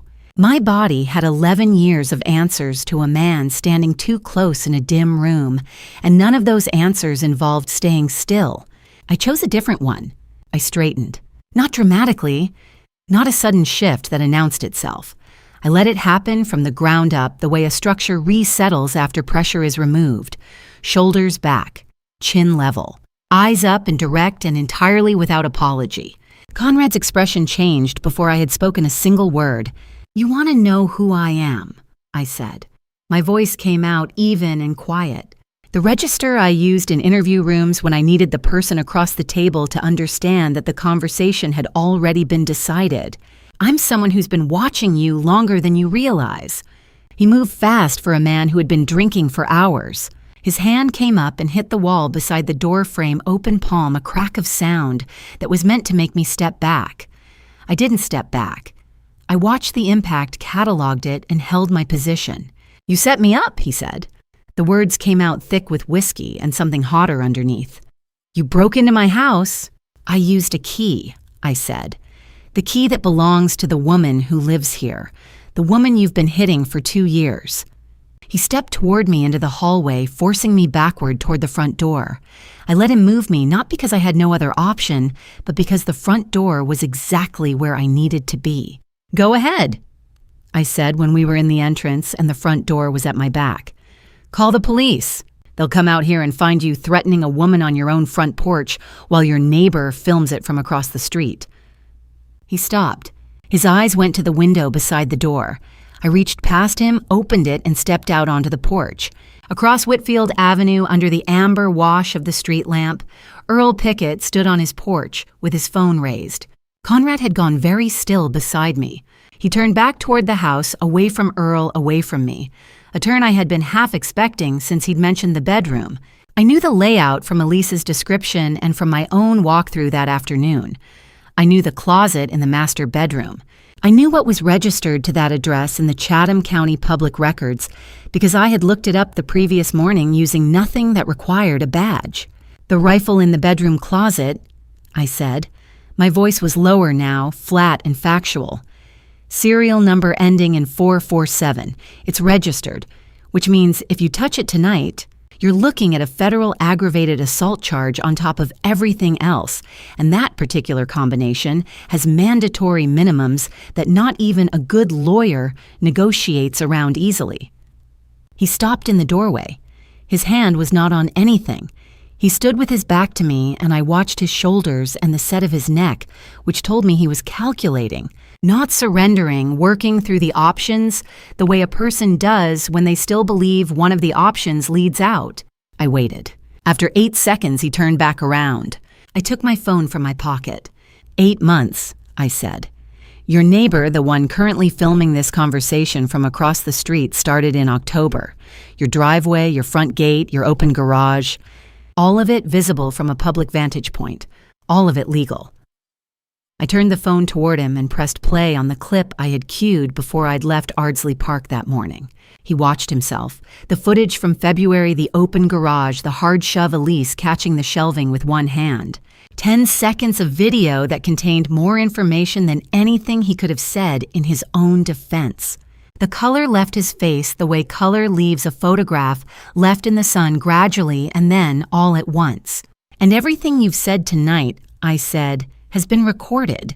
I reached into the breast pocket of the cardigan and held up the small digital recorder, the one I'd clipped there before I left the house in the state of Georgia, where one-party consent meant that any party to a conversation could record it without notifying the other. I was a party. The recording was clean. Conrad looked at the recorder. He looked at the phone. He looked out at Earl across the street. Then he sat down. Not a collapse, not a dramatic fall. He simply ran out of the calculation. He sat on the top porch step the way a man sits when he has worked through every exit and found each one accounted for. And his body decided there was no point in remaining vertical about it. He put his elbows on his knees and looked at his hands. I stood on the porch and looked at him, not with hatred. Hatred would have been easier and cleaner and would have meant he still had the capacity to affect what I was feeling. What I had, instead, was colder than hatred, the specific, settled clarity of having finished something that needed finishing.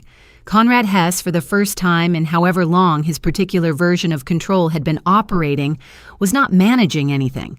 The room he had built around himself, the reputation, the community standing the careful management of what people saw and what they didn't, had no walls left that were doing any work. He looked up at me from the step. "Who are you?" he said. The question was the same as before, but it had lost its edge. This time, it was not a threat or a challenge. It was a man asking something he genuinely no longer knew the answer to. "Sloan Mercer," I said. "Elise's twin sister, FBI Special Agent Violent Crimes Unit. And the person who just made sure you can never pretend tonight didn't happen." I let that settle for the length of time it needed. Then I turned, walked down the porch steps, and crossed to Elise's car without looking back. I heard nothing from the porch behind me. No movement, no voice. Just the Georgia night and the insects, and the faint sound of Earl's screen door opening and closing across the street as he went back inside. What came next was not tonight's work. Tonight's work was done. Tomorrow. There were people trained and authorized to handle what happened next, and I was going to make sure every piece of what I had built was in their hands before Conrad Hess had time to remember that he knew how to make phone calls. I had driven home in the dark on Sunday night and told Elise everything sitting at the kitchen table, with 2 cups of tea going cold between us, walking her through it the way I would have debriefed a partner after a field operation, except that nothing about the way she listened resembled anyone I had ever debriefed. She sat very still with her hands around her cup, and when I finished, she was quiet for a long time. We didn't go to bed until past midnight. I don't know if either of us slept well. Before the sun had cleared the rooftops on Monday morning, I was at the kitchen counter making coffee when Elise came in already dressed. She looked at me without preamble, and I looked back at her. And I said the thing I had been planning to say since the drive home the night before. "Today we go to Safe Shelter." She didn't ask why. She didn't ask what it would involve or whether she was ready or what came after. She crossed to the hook by the kitchen door and lifted her jacket off it. "Okay," she said, "let's go." The Safe Shelter Center occupied a 2-story building on a quiet block in Midtown Savannah. Nothing about its exterior announced what happened inside, which was by design. The waiting area was small, and deliberately calm walls painted the pale green blue of the inside of a seashell, a low table with a vase of fresh flowers. chairs arranged in a way that allowed you to sit without facing the door if you didn't want to. A standing fan moved the air slowly in the corner. The woman at the reception desk had the kind of unhurried manner that came from years of understanding, that the people who walked through that door needed a few seconds before they needed anything else. I gave Elise those seconds. We sat together in the waiting area for maybe 4 minutes. Elise held the strap of her bag in both hands and looked at the flowers on the table. Then the inner door opened and Gloria Marsh stepped out. She was 61 with silver hair cut practical and short and reading glasses on a chain around her neck that she wore when she was reading and pushed up when she wasn't. She had the build and bearing of a woman who had been sitting with other people's worst days for 25 years and had decided somewhere along the way that the only appropriate response to that was to be as steady as possible. She came out of the inner office with a notepad under her arm and reading glasses pushed up in the middle of saying something to the receptionist, and then she saw Elise. She stopped mid-sentence. Not a dramatic stop, the subtle stop of a person whose recognition has outpaced their words. She looked at Elise with the attentive, careful focus of someone who had learned to read a face before a name. "Elise Mercer," she said. It was not a question. Elise's hands tightened on the bag strap. "You remember me?" "Come in," Gloria said, "both of you."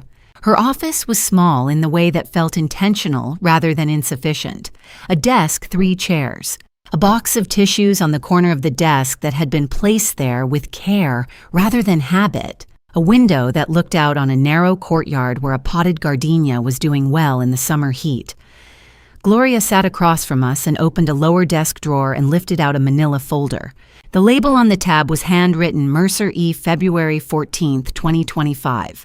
Elise looked at the folder and went very still. "I keep files for everyone who comes in before they're ready to stay," Gloria said. She set it on the desk between them without opening it. "Because they almost always come back, and when they do, I want them to know that someone held the record of their first try, that it counted." She looked at Elise directly. That day counted Elise, even though you left. Elise didn't say anything for a moment. When she spoke, her voice was even steadier than I had heard it since she'd knocked on my door Friday night. "I want to tell you all of it," she said, this time. "Take whatever time you need," Gloria said. She did. All of it, not in fragments this time, not in the careful, apologetic half-sentences of Friday night. She told it in sequence and in full. From the first year of the marriage, when the financial control had begun so gradually that she had almost missed it through the isolation from Renee, through the escalation, through October and the suitcase at the front door, through February in the garage, through the lawyer's office in April where she had stood up and walked away. She told it the way a person tells something when they have finally been given a room large enough to say it in. Gloria listened the way she had clearly listened 10,000 times without interrupting, without completing sentences, without the small flinches of shock that well-meaning people sometimes couldn't suppress. She made notes in her careful handwriting. When Elise finished, Gloria set the pen down. "I need to document the visible injuries," she said, "and take photographs with your consent for the record." Elise nodded. The photographs took 10 minutes. The formal recorded statement took another 20. Gloria walked Elise through each step clearly, and without rushing what each document was for, what it would be used for, what rights Elise held at each stage of the process. Then she explained the emergency protective order. Under Georgia law, an EPO could be granted by a judge within 24 hours based on documented evidence of immediate danger without requiring the respondent to be present or notified in advance. The evidence we had the photographs of Elise's injuries, her formal statement. The video footage from Earl's USB that I had copied to a secure drive before we left the house was sufficient to support the application. Elise looked at the form in front of her for a moment. Then she picked up Gloria's pen and signed her name. The afternoon light was shifting in the small courtyard window when Gloria closed the completed file and folded her hands on the desk. "What you're doing today," she said, "requires more courage than most people will ever understand." She placed her hand over Elise's briefly without pressure. "Both times you walked through that door. The first time and this one. Elise looked at her. She didn't deflect, didn't apologize for being there, didn't qualify it with something smaller. She held Gloria's gaze and nodded once, a nod that received what had been offered without pushing it away. It was such a small thing. It was not a small thing at all. We stepped out into the savannah noon, the particular weight of a July midday that made the air feel textured, the kind of heat that pressed itself against you like something with intent. Gloria stood in the doorway as we went. "The EPO will be served to him tomorrow morning," she said. "Once it's in effect, if he comes within 500 feet of either of you, he'll be in violation of a court order. That's an arrestable offense. No discretion, no conversation required." I nodded. Elise nodded. Neither of us said what we were both thinking, that we knew Conrad Hess, that we knew the particular architecture of a man who had spent years building the world around his own authority, that an order on paper served by a deputy at his front door would be received by him in one of two ways, and we both knew which of the two was more likely. The door closed behind us. We walked to the car in the heat and the light, and I didn't start the engine right away. I sat with my hands on the wheel and thought about tomorrow morning, and what a man like Conrad would do when the world outside finally started moving in a direction he couldn't control. Gloria Marsh called at 9:14 on Tuesday morning to confirm that the EPO had been served. A Chatham County deputy had gone to the Whitfield Avenue address at 8:50 and delivered the order in person. Conrad had accepted it without incident, she said, which meant he had read it, understood it, and given no external indication of what he intended to do with the information. I thanked her, hung up, and stood at the kitchen counter for a moment with the phone in my hand. In 11 years of violent crimes work, I had watched a particular category of man receive a court order. The ones who were genuinely frightened tended to comply not because they had reformed, but because the formal machinery of consequence had become real to them for the first time. The ones who were calculating did something else. They went quiet. They adjusted. They found the new parameters of the situation and began working within them, looking for the margin. Conrad Hess had built an entire life inside margins. He was not the kind of man who went quiet because he was frightened. I spent the morning checking the exterior cameras I had installed on the porch 2 years ago, standard for the neighborhood standard for someone in my line of work, motion activated with a feed to my phone. I confirmed the angles covered the front approach, the porch steps, and the sidewalk in both directions. I added Diane Eckford's number to my quick dial and sent her a brief message, EPO, served this morning on subject Conrad Hess, victim currently at my address, flagging you as first contact if needed. Diane's response came back in 4 minutes. Understood. Keep me posted. The day passed without incident. Elise and I ate lunch and didn't talk about Conrad, which was its own kind of exhaustion, the particular tiredness of maintaining calm around a subject that was occupying the majority of your cognitive space. She read. I worked through the documentation I'd been assembling, making sure every piece was organized, time-stamped, and in the right sequence for what came next. By 10:30 that night, the neighborhood was quiet. Elise had gone to bed. I sat in the kitchen with the camera feed open on my laptop, a cup of tea at my elbow, the quick dial screen 1 tap away. At 11:47 p.m., the motion sensor on the front camera triggered. He came on foot along the sidewalk from the north end of Abercorn Street, which meant he had been dropped off around the corner out of the camera's range. Deliberate. He was wearing a navy blazer over a collared shirt, dark trousers, leather shoes. In his left hand, he carried a bunch of white carnations wrapped in florist paper, held at a careful angle that kept them visible. His walk was measured and unhurried, the walk of a man arriving at a place he had every right to be. I watched him cross the frame and turn up the front path. I picked up my phone and called Diane. She answered on the second ring. "He's here," I said, keeping my voice low. Walking up to the front door right now, navy blazer flowers came on foot from the north. He was dropped off. I didn't catch the vehicle. EPO is active. Diane said, and I could hear the shift in her voice, the particular register of someone moving from standby to operational. He's in violation the moment he's within 500 feet of the protected parties. How far is he? He's on my porch steps. 10 minutes, she said. Keep the door closed. Don't engage unless you have to. Copy, I said and hung up. He knocked. 3 times spaced evenly, not the hammering of a man out of control, but the patient knock of someone who had rehearsed this. Elise. His voice came through the door at a register designed to carry without alarming the neighbors. Low, gentle. The careful construction of a man who understood acoustics and optics simultaneously. Sweetheart, I just want to talk. I've been thinking about everything. I did not move from the kitchen. I pulled up my messages and typed, "To Elise Conrad is outside. Do not come out. Lock your door right now." Her response came back in under 30 seconds, a single word. Okay. 30 seconds of silence from the porch. Then he knocked again. "Elise, I know you're in there." Still controlled, but something underneath the control had shifted a faint, fine pressure. The sound of a man who was accustomed to being answered and was recalibrating in real time to the absence of a response. "I just need 5 minutes. That's all I'm asking for." I watched the camera feed. He stood on the porch with the flowers at his side, and after another long moment, he turned his head slowly, deliberately, and looked directly at the security camera mounted above the doorframe. He had seen it.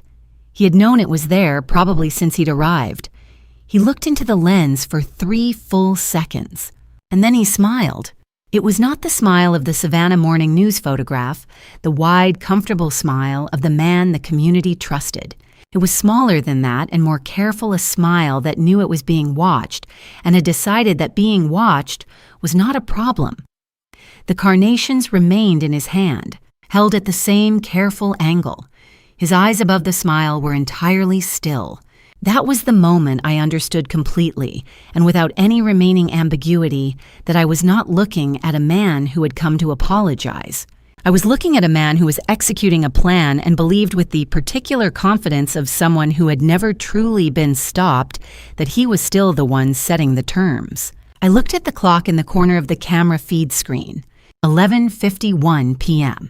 Then at the far end of Abercorn Street, 2 headlights appeared moving at the steady, purposeful pace of a vehicle that knew exactly where it was going. Conrad had not heard it yet. He was still on my porch, flowers and hand smile in place, looking into the camera with the expression of a man who believed the next move was his. He was about to find out how wrong he was.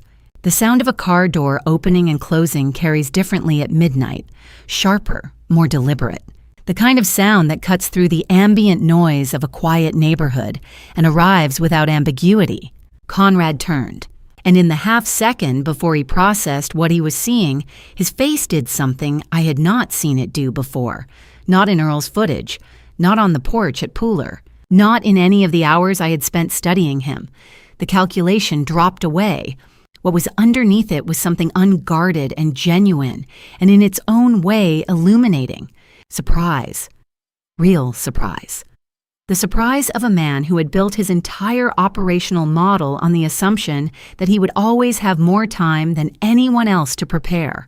Diane Eckford crossed the front walk with her partner at her shoulder, both in plainclothes badges visible, moving with the unhurried efficiency of people who had done this hundreds of times and understood that urgency and composure were not mutually exclusive. "Conrad Hess," Diane said. Not loud. She didn't need to be loud. "I'm Officer Eckford, Chatham County Sheriff's Office. You've been served with an emergency protective order prohibiting your presence within 500 feet of this address and its occupants. You are currently in violation of that order." Conrad's jaw tightened. The flowers were still in his hand. "I haven't touched anyone," he said. "I'm just talking. This is harassment, Sir Selp." Diane said with the particular patience of someone who had heard every version of this response, "Your physical presence at this location constitutes a violation under Georgia Code 1913-6. Please turn around and place your hands behind your back." He looked at me. I was standing in the doorway, not on the porch, inside the threshold, arms at my sides. I didn't say anything. There was nothing left that needed saying, and we both knew it. He looked for something in my face, some crack, some negotiating position, some margin he hadn't yet identified. He didn't find one. He turned around. The carnations hit the porch boards when Diane cuffed him. They fell and scattered across the wood in a white fan, and nobody picked them up. Conrad walked to the car without speaking, without looking back, with the stiff, careful posture of a man preserving the last form of dignity available to him. I looked at the window. Elise was standing behind the curtain in the side room, the curtain pulled aside just enough for her to see. She had heard everything. She was looking at the car where Conrad was being placed into the back seat, and her face in the amber light from the street was very still. I lifted my hand toward the window. She pressed her palm flat against the glass. The charging documents came through the following Thursday. Earl Pickett gave his formal witness statement to the Chatham County District Attorney's Office the following week. All 47 files from the USB drive were submitted as exhibits. The DA's office noted they were among the most consistently documented records of a domestic violence pattern they had received from a civilian witness. Aggravated stalking under Georgia Code 16-5-91, the EPO violation itself constituting the qualifying act. Aggravated assault drawn from the video evidence and Elise's formal statement. A no-contact order in effect indefinitely pending trial. Conrad Hess would not be going back to the house on Whitfield Avenue anytime soon. The OIG submission took me 90 minutes on Wednesday evening, the online reporting portal, the assembled file. The supporting documents organized in the sequence I had been building since Saturday morning. I uploaded the redacted FOIA record with Marcus's metadata analysis attached. The golf tournament photographs from 3 consecutive years. The screen capture frame from Earl's footage with the contact name visible. A written summary, factual and without editorial, laying out the sequence of events from Earl's March report to the 6-hour closure to the administrative redaction on March 17th. I received the automated confirmation at 11:23 p.m., case reference number, acknowledgement of receipt, standard language noting that all submissions were reviewed and that a preliminary determination would be issued within the standard processing window. 2 days later, a follow-up email confirmed that a preliminary review had been opened. I printed that one and put it in the file. 3 weeks after the night Conrad stood on my porch with his carnations, I was in the kitchen making coffee when my phone showed a new message from the OIG case portal. 2 sentences. Captain Walter Brody of the FBI Savannah Field Office has been placed on administrative leave pending a formal investigation into potential obstruction of justice in connection with case reference. Redacted. We will notify you of material updates as the investigation proceeds. I read it twice.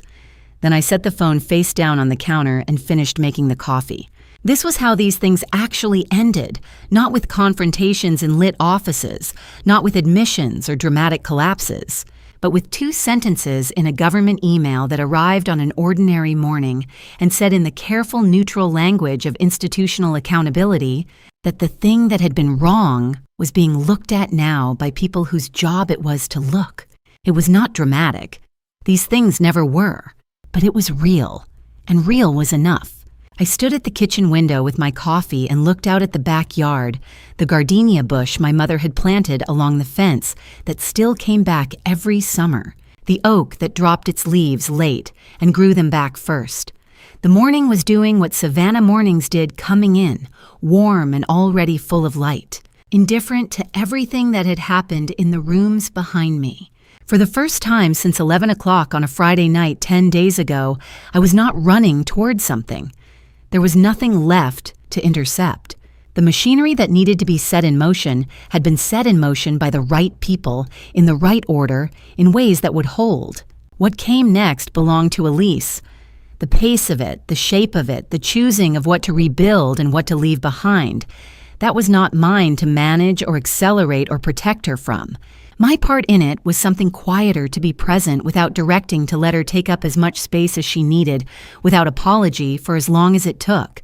The hard part was over. The next part would not be faster, but it would be hers. August came in slowly and warm the way time only moves slowly when you've stopped being afraid of what it might bring. Elise signed the lease on the Victorian District apartment on the 22nd, and I took a Saturday off to help her hang curtains and mount the bookshelf she'd ordered online and had been reluctant to assemble alone. The apartment was on the second floor of a narrow building on a street lined with crepe myrtles. High ceilings, tall windows. Original pine floors with the particular warmth that old wood holds in the late afternoon light. It still smelled faintly of fresh paint. Most of the moving boxes were open, but not fully unpacked a state that felt less like incompletion and more like someone taking their time deliberately because they could. On the kitchen table, a glass jar held sunflowers she had bought herself. I was on a stepladder adjusting the curtain rod when we heard the knock. Elise crossed to the door. I stayed on the ladder, one hand against the wall. Renee Folsom was standing in the hallway. She looked like someone who had made a decision and walked toward it before she could change her mind, eyes pink at the edges, hair pulled back, wearing a plain blue dress. In her hands, she was holding a white pastry box, the kind from the bakery on Broughton Street. The two of them had gone to every Sunday morning during their first year at Georgia Southern. Elise stood in the doorway and didn't move for a long moment. Renee said, "I know I don't have the right to just show up." "No," Elise said, "you don't." Neither of them moved. "I have things to tell you," Renee said. "Things I should have told you a long time ago. And I understand if you don't want to hear them, but I needed to try." Elise looked at her for another moment, at the box, at her face, at the 3 years of distance between them that had never fully made sense. Then she stepped back from the doorway. "Come in," she said. "I'll make coffee." I came down from the ladder and moved to the kitchen doorway and stayed there close enough to hear, far enough back to give them the room this required. They sat on the floor in the living area. Backs against the couch, the pastry box open between them. Old habit, I guess the floor had probably always been where they talked. Renee told it plainly. 3 months after the wedding, Conrad had approached her. She had gone to meet Elise for lunch, and Conrad had arrived first alone, and said things that made the nature of his interest unambiguous. Renee had told him no. She had told him she would tell Elise. He had looked at her with the expression she now understood he kept for moments when he needed someone to understand that he held the terms, and he'd said that if she told Elise anything, he would tell Elise a different story, that Renee had been interested in him for years, that she was jealous of the marriage, that the approach had been hers, not his. "I thought about it for weeks," Renee said. "I played it out every way I could. And every version ended the same, with Elise having to choose between her best friend and her husband, and me not being sure she'd choose me." She looked down at the coffee cup in her hands, so I made it easier for her by disappearing. I told myself it was to protect her. Mostly, I think I was protecting myself. She looked up at Elise. "I told myself you were happy, that he was good to you, because the alternative, that I'd been wrong and you were suffering, and I had done nothing, was something I couldn't hold and keep functioning." Her voice stayed even, which cost her something visible. "I was wrong to go quiet. I know that. I've known it for a long time." The room was very still. From the street below, faintly came the sound of a carriage horse on cobblestone, the particular sound of this part of Savannah that existed nowhere else. Elise looked at her for a long moment. "He's waiting for trial," she said finally. "2 felony charges. He won't be near me again." A pause. "And his captain, the one who buried the report, is under formal investigation. Gloria says cases like this take time, but they tend to hold." Renee nodded slowly. "I'm sorry," she said. Not elaborated, not qualified, just the 2 words delivered as something complete. Elise picked up a pastry from the box and broke it in half and handed 1 piece to Renee. "I know," she said. I don't know exactly when the laughter started, sometime after the 2nd cup. In the middle of a story Renee was telling about a disastrous road trip they had taken in their sophomore year that I had heard approximately 4 versions of over the years. It began as a smile and became something fuller, and then they were both laughing. Not the bright, performed laughter of people pretending things are fine, but the real kind. The kind that surfaces when people who know each other deeply are briefly, genuinely unguarded together. I stood in the kitchen doorway and watched.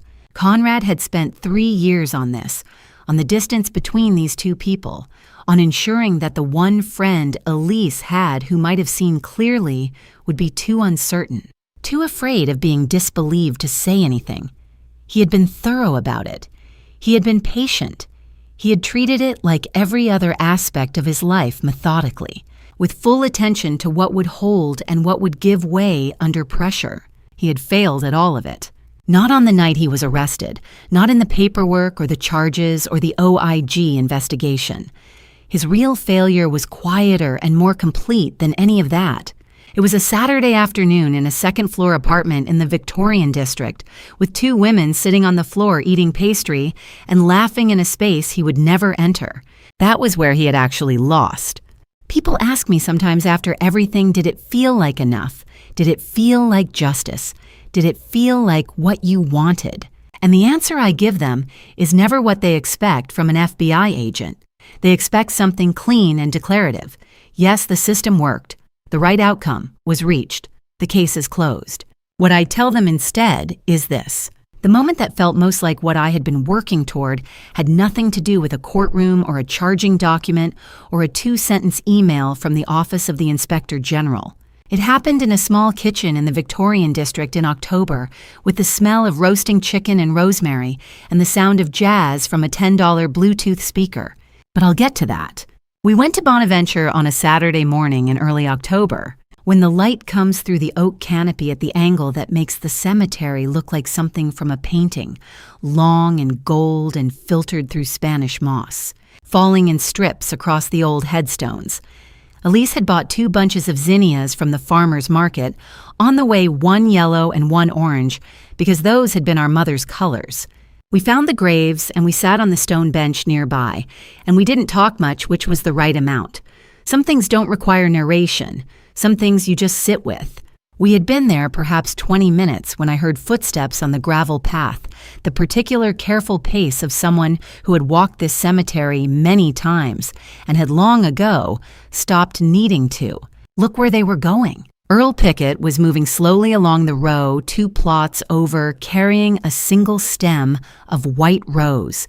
He came to a headstone that I recognized without reading the dates, the weathering of the stone. The small ceramic bluebird someone had placed at its base. Margaret. He had not seen us yet. He stood with his head slightly bowed the way people stand when they are in conversation with someone who is no longer able to answer back. Then he looked up and his eyes found us, and something in his face opened up very briefly before settling back into its usual careful steadiness. Elise stood. She crossed the path, and when she reached him, she put her arms around him, not tentatively, not briefly, but fully, the way you hold on to someone who has earned it. Earl's hand came up and rested on her shoulder, and he patted it twice gently the way people do when words would be too small for the occasion. Neither of them said anything. I looked away to give them the moment and found myself looking at the oak above my parents' graves and thinking that some debts don't have a currency that language can handle. I picked Elise up from the library at 4:30. She was behind the reference desk when I came through the glass doors talking to a patron, a woman in her 70s who was holding a large print novel and asking something with some urgency. Elise had her head tilted, listening, nodding, and when she answered, she spoke clearly and without hesitation, pointing toward the far shelves, explaining the system. The patron nodded satisfied and moved away. Elise looked up and saw me and raised one hand 1 second and turned to help another person who had materialized at the desk with a question about the printer. I stood by the door and watched her work. She moved through the space like someone who belonged in it without question. No radius maintained around anyone else. No calculation in her posture. She stood up straight and spoke at full volume and took up exactly the amount of room she needed, which was not a lot but was entirely hers. I had spent a decade learning to read people in professional contexts, what their bodies said, when their words said something else, where the confidence was performed and where it was real. What I was watching was real. She cooked dinner that night, roasted chicken with rosemary and lemon roasted potatoes, a salad she assembled while the oven ran. The apartment had fully become itself in the weeks since August. Books on the shelves, a print she liked on the wall above the couch, a small cactus on the windowsill that she had named without apology. Jazz came from the speaker on the kitchen shelf, low, unhurried, the right music for October evenings. We ate, and we talked about ordinary things, and it was the easiest conversation I had had in as long as I could remember. After the plates were cleared, she reached across the table and put her hand over mine. "I want you to know something," she said. "I'm not afraid anymore. Not of him, not of what's coming, not of being on my own." She said it simply, without drama. The way you state something that has become true enough that it no longer requires emphasis. I wanted to say it out loud to you specifically. Conrad had received his sentence 2 weeks earlier, 3 years with 18 months to serve, and the remainder on supervised probation alongside mandatory psychological counseling, mandatory substance treatment, and a permanent no-contact order. He would carry those conditions for years. Walter Brody had resigned before the formal termination proceedings concluded and was navigating federal obstruction charges that his attorney was describing in the press as complicated. I had stopped reading those articles. The system, imperfect and slow as it was, had the thread now I could let it pull. I looked at my sister across her own table in her own light. This, I understood then, was what I had actually been building toward. Not the arrest on the porch, not the OIG email, not any of the procedural machinery that had needed to run its course. Those had been necessary, but they had not been this. This was Elise in her own apartment under her own lamp saying, "I am not afraid," in a voice that had no apology in it. He had tried to take her laugh and the way she held her head when she was confident and the feeling of being entitled to her own square of floor. He had tried very hard and very methodically, and over a long enough period of time that the damage had gone deep. He had failed at all of it. The evidence was sitting across from me, passing me the bread.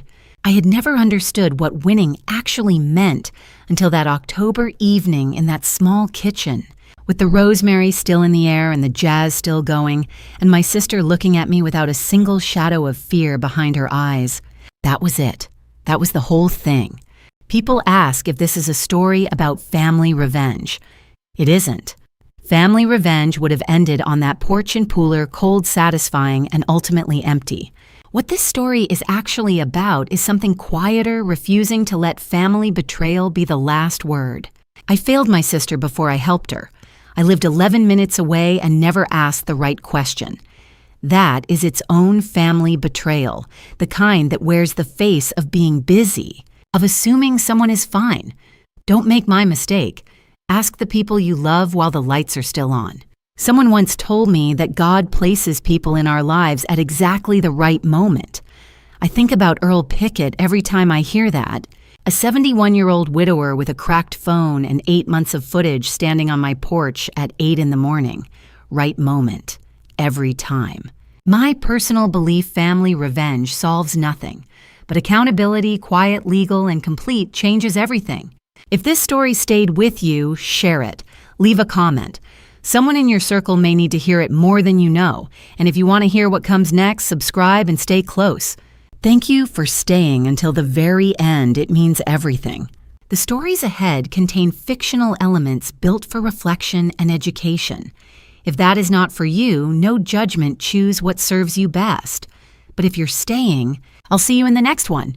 Thanks for watching and staying with me till the end. I'll see you again in the next story.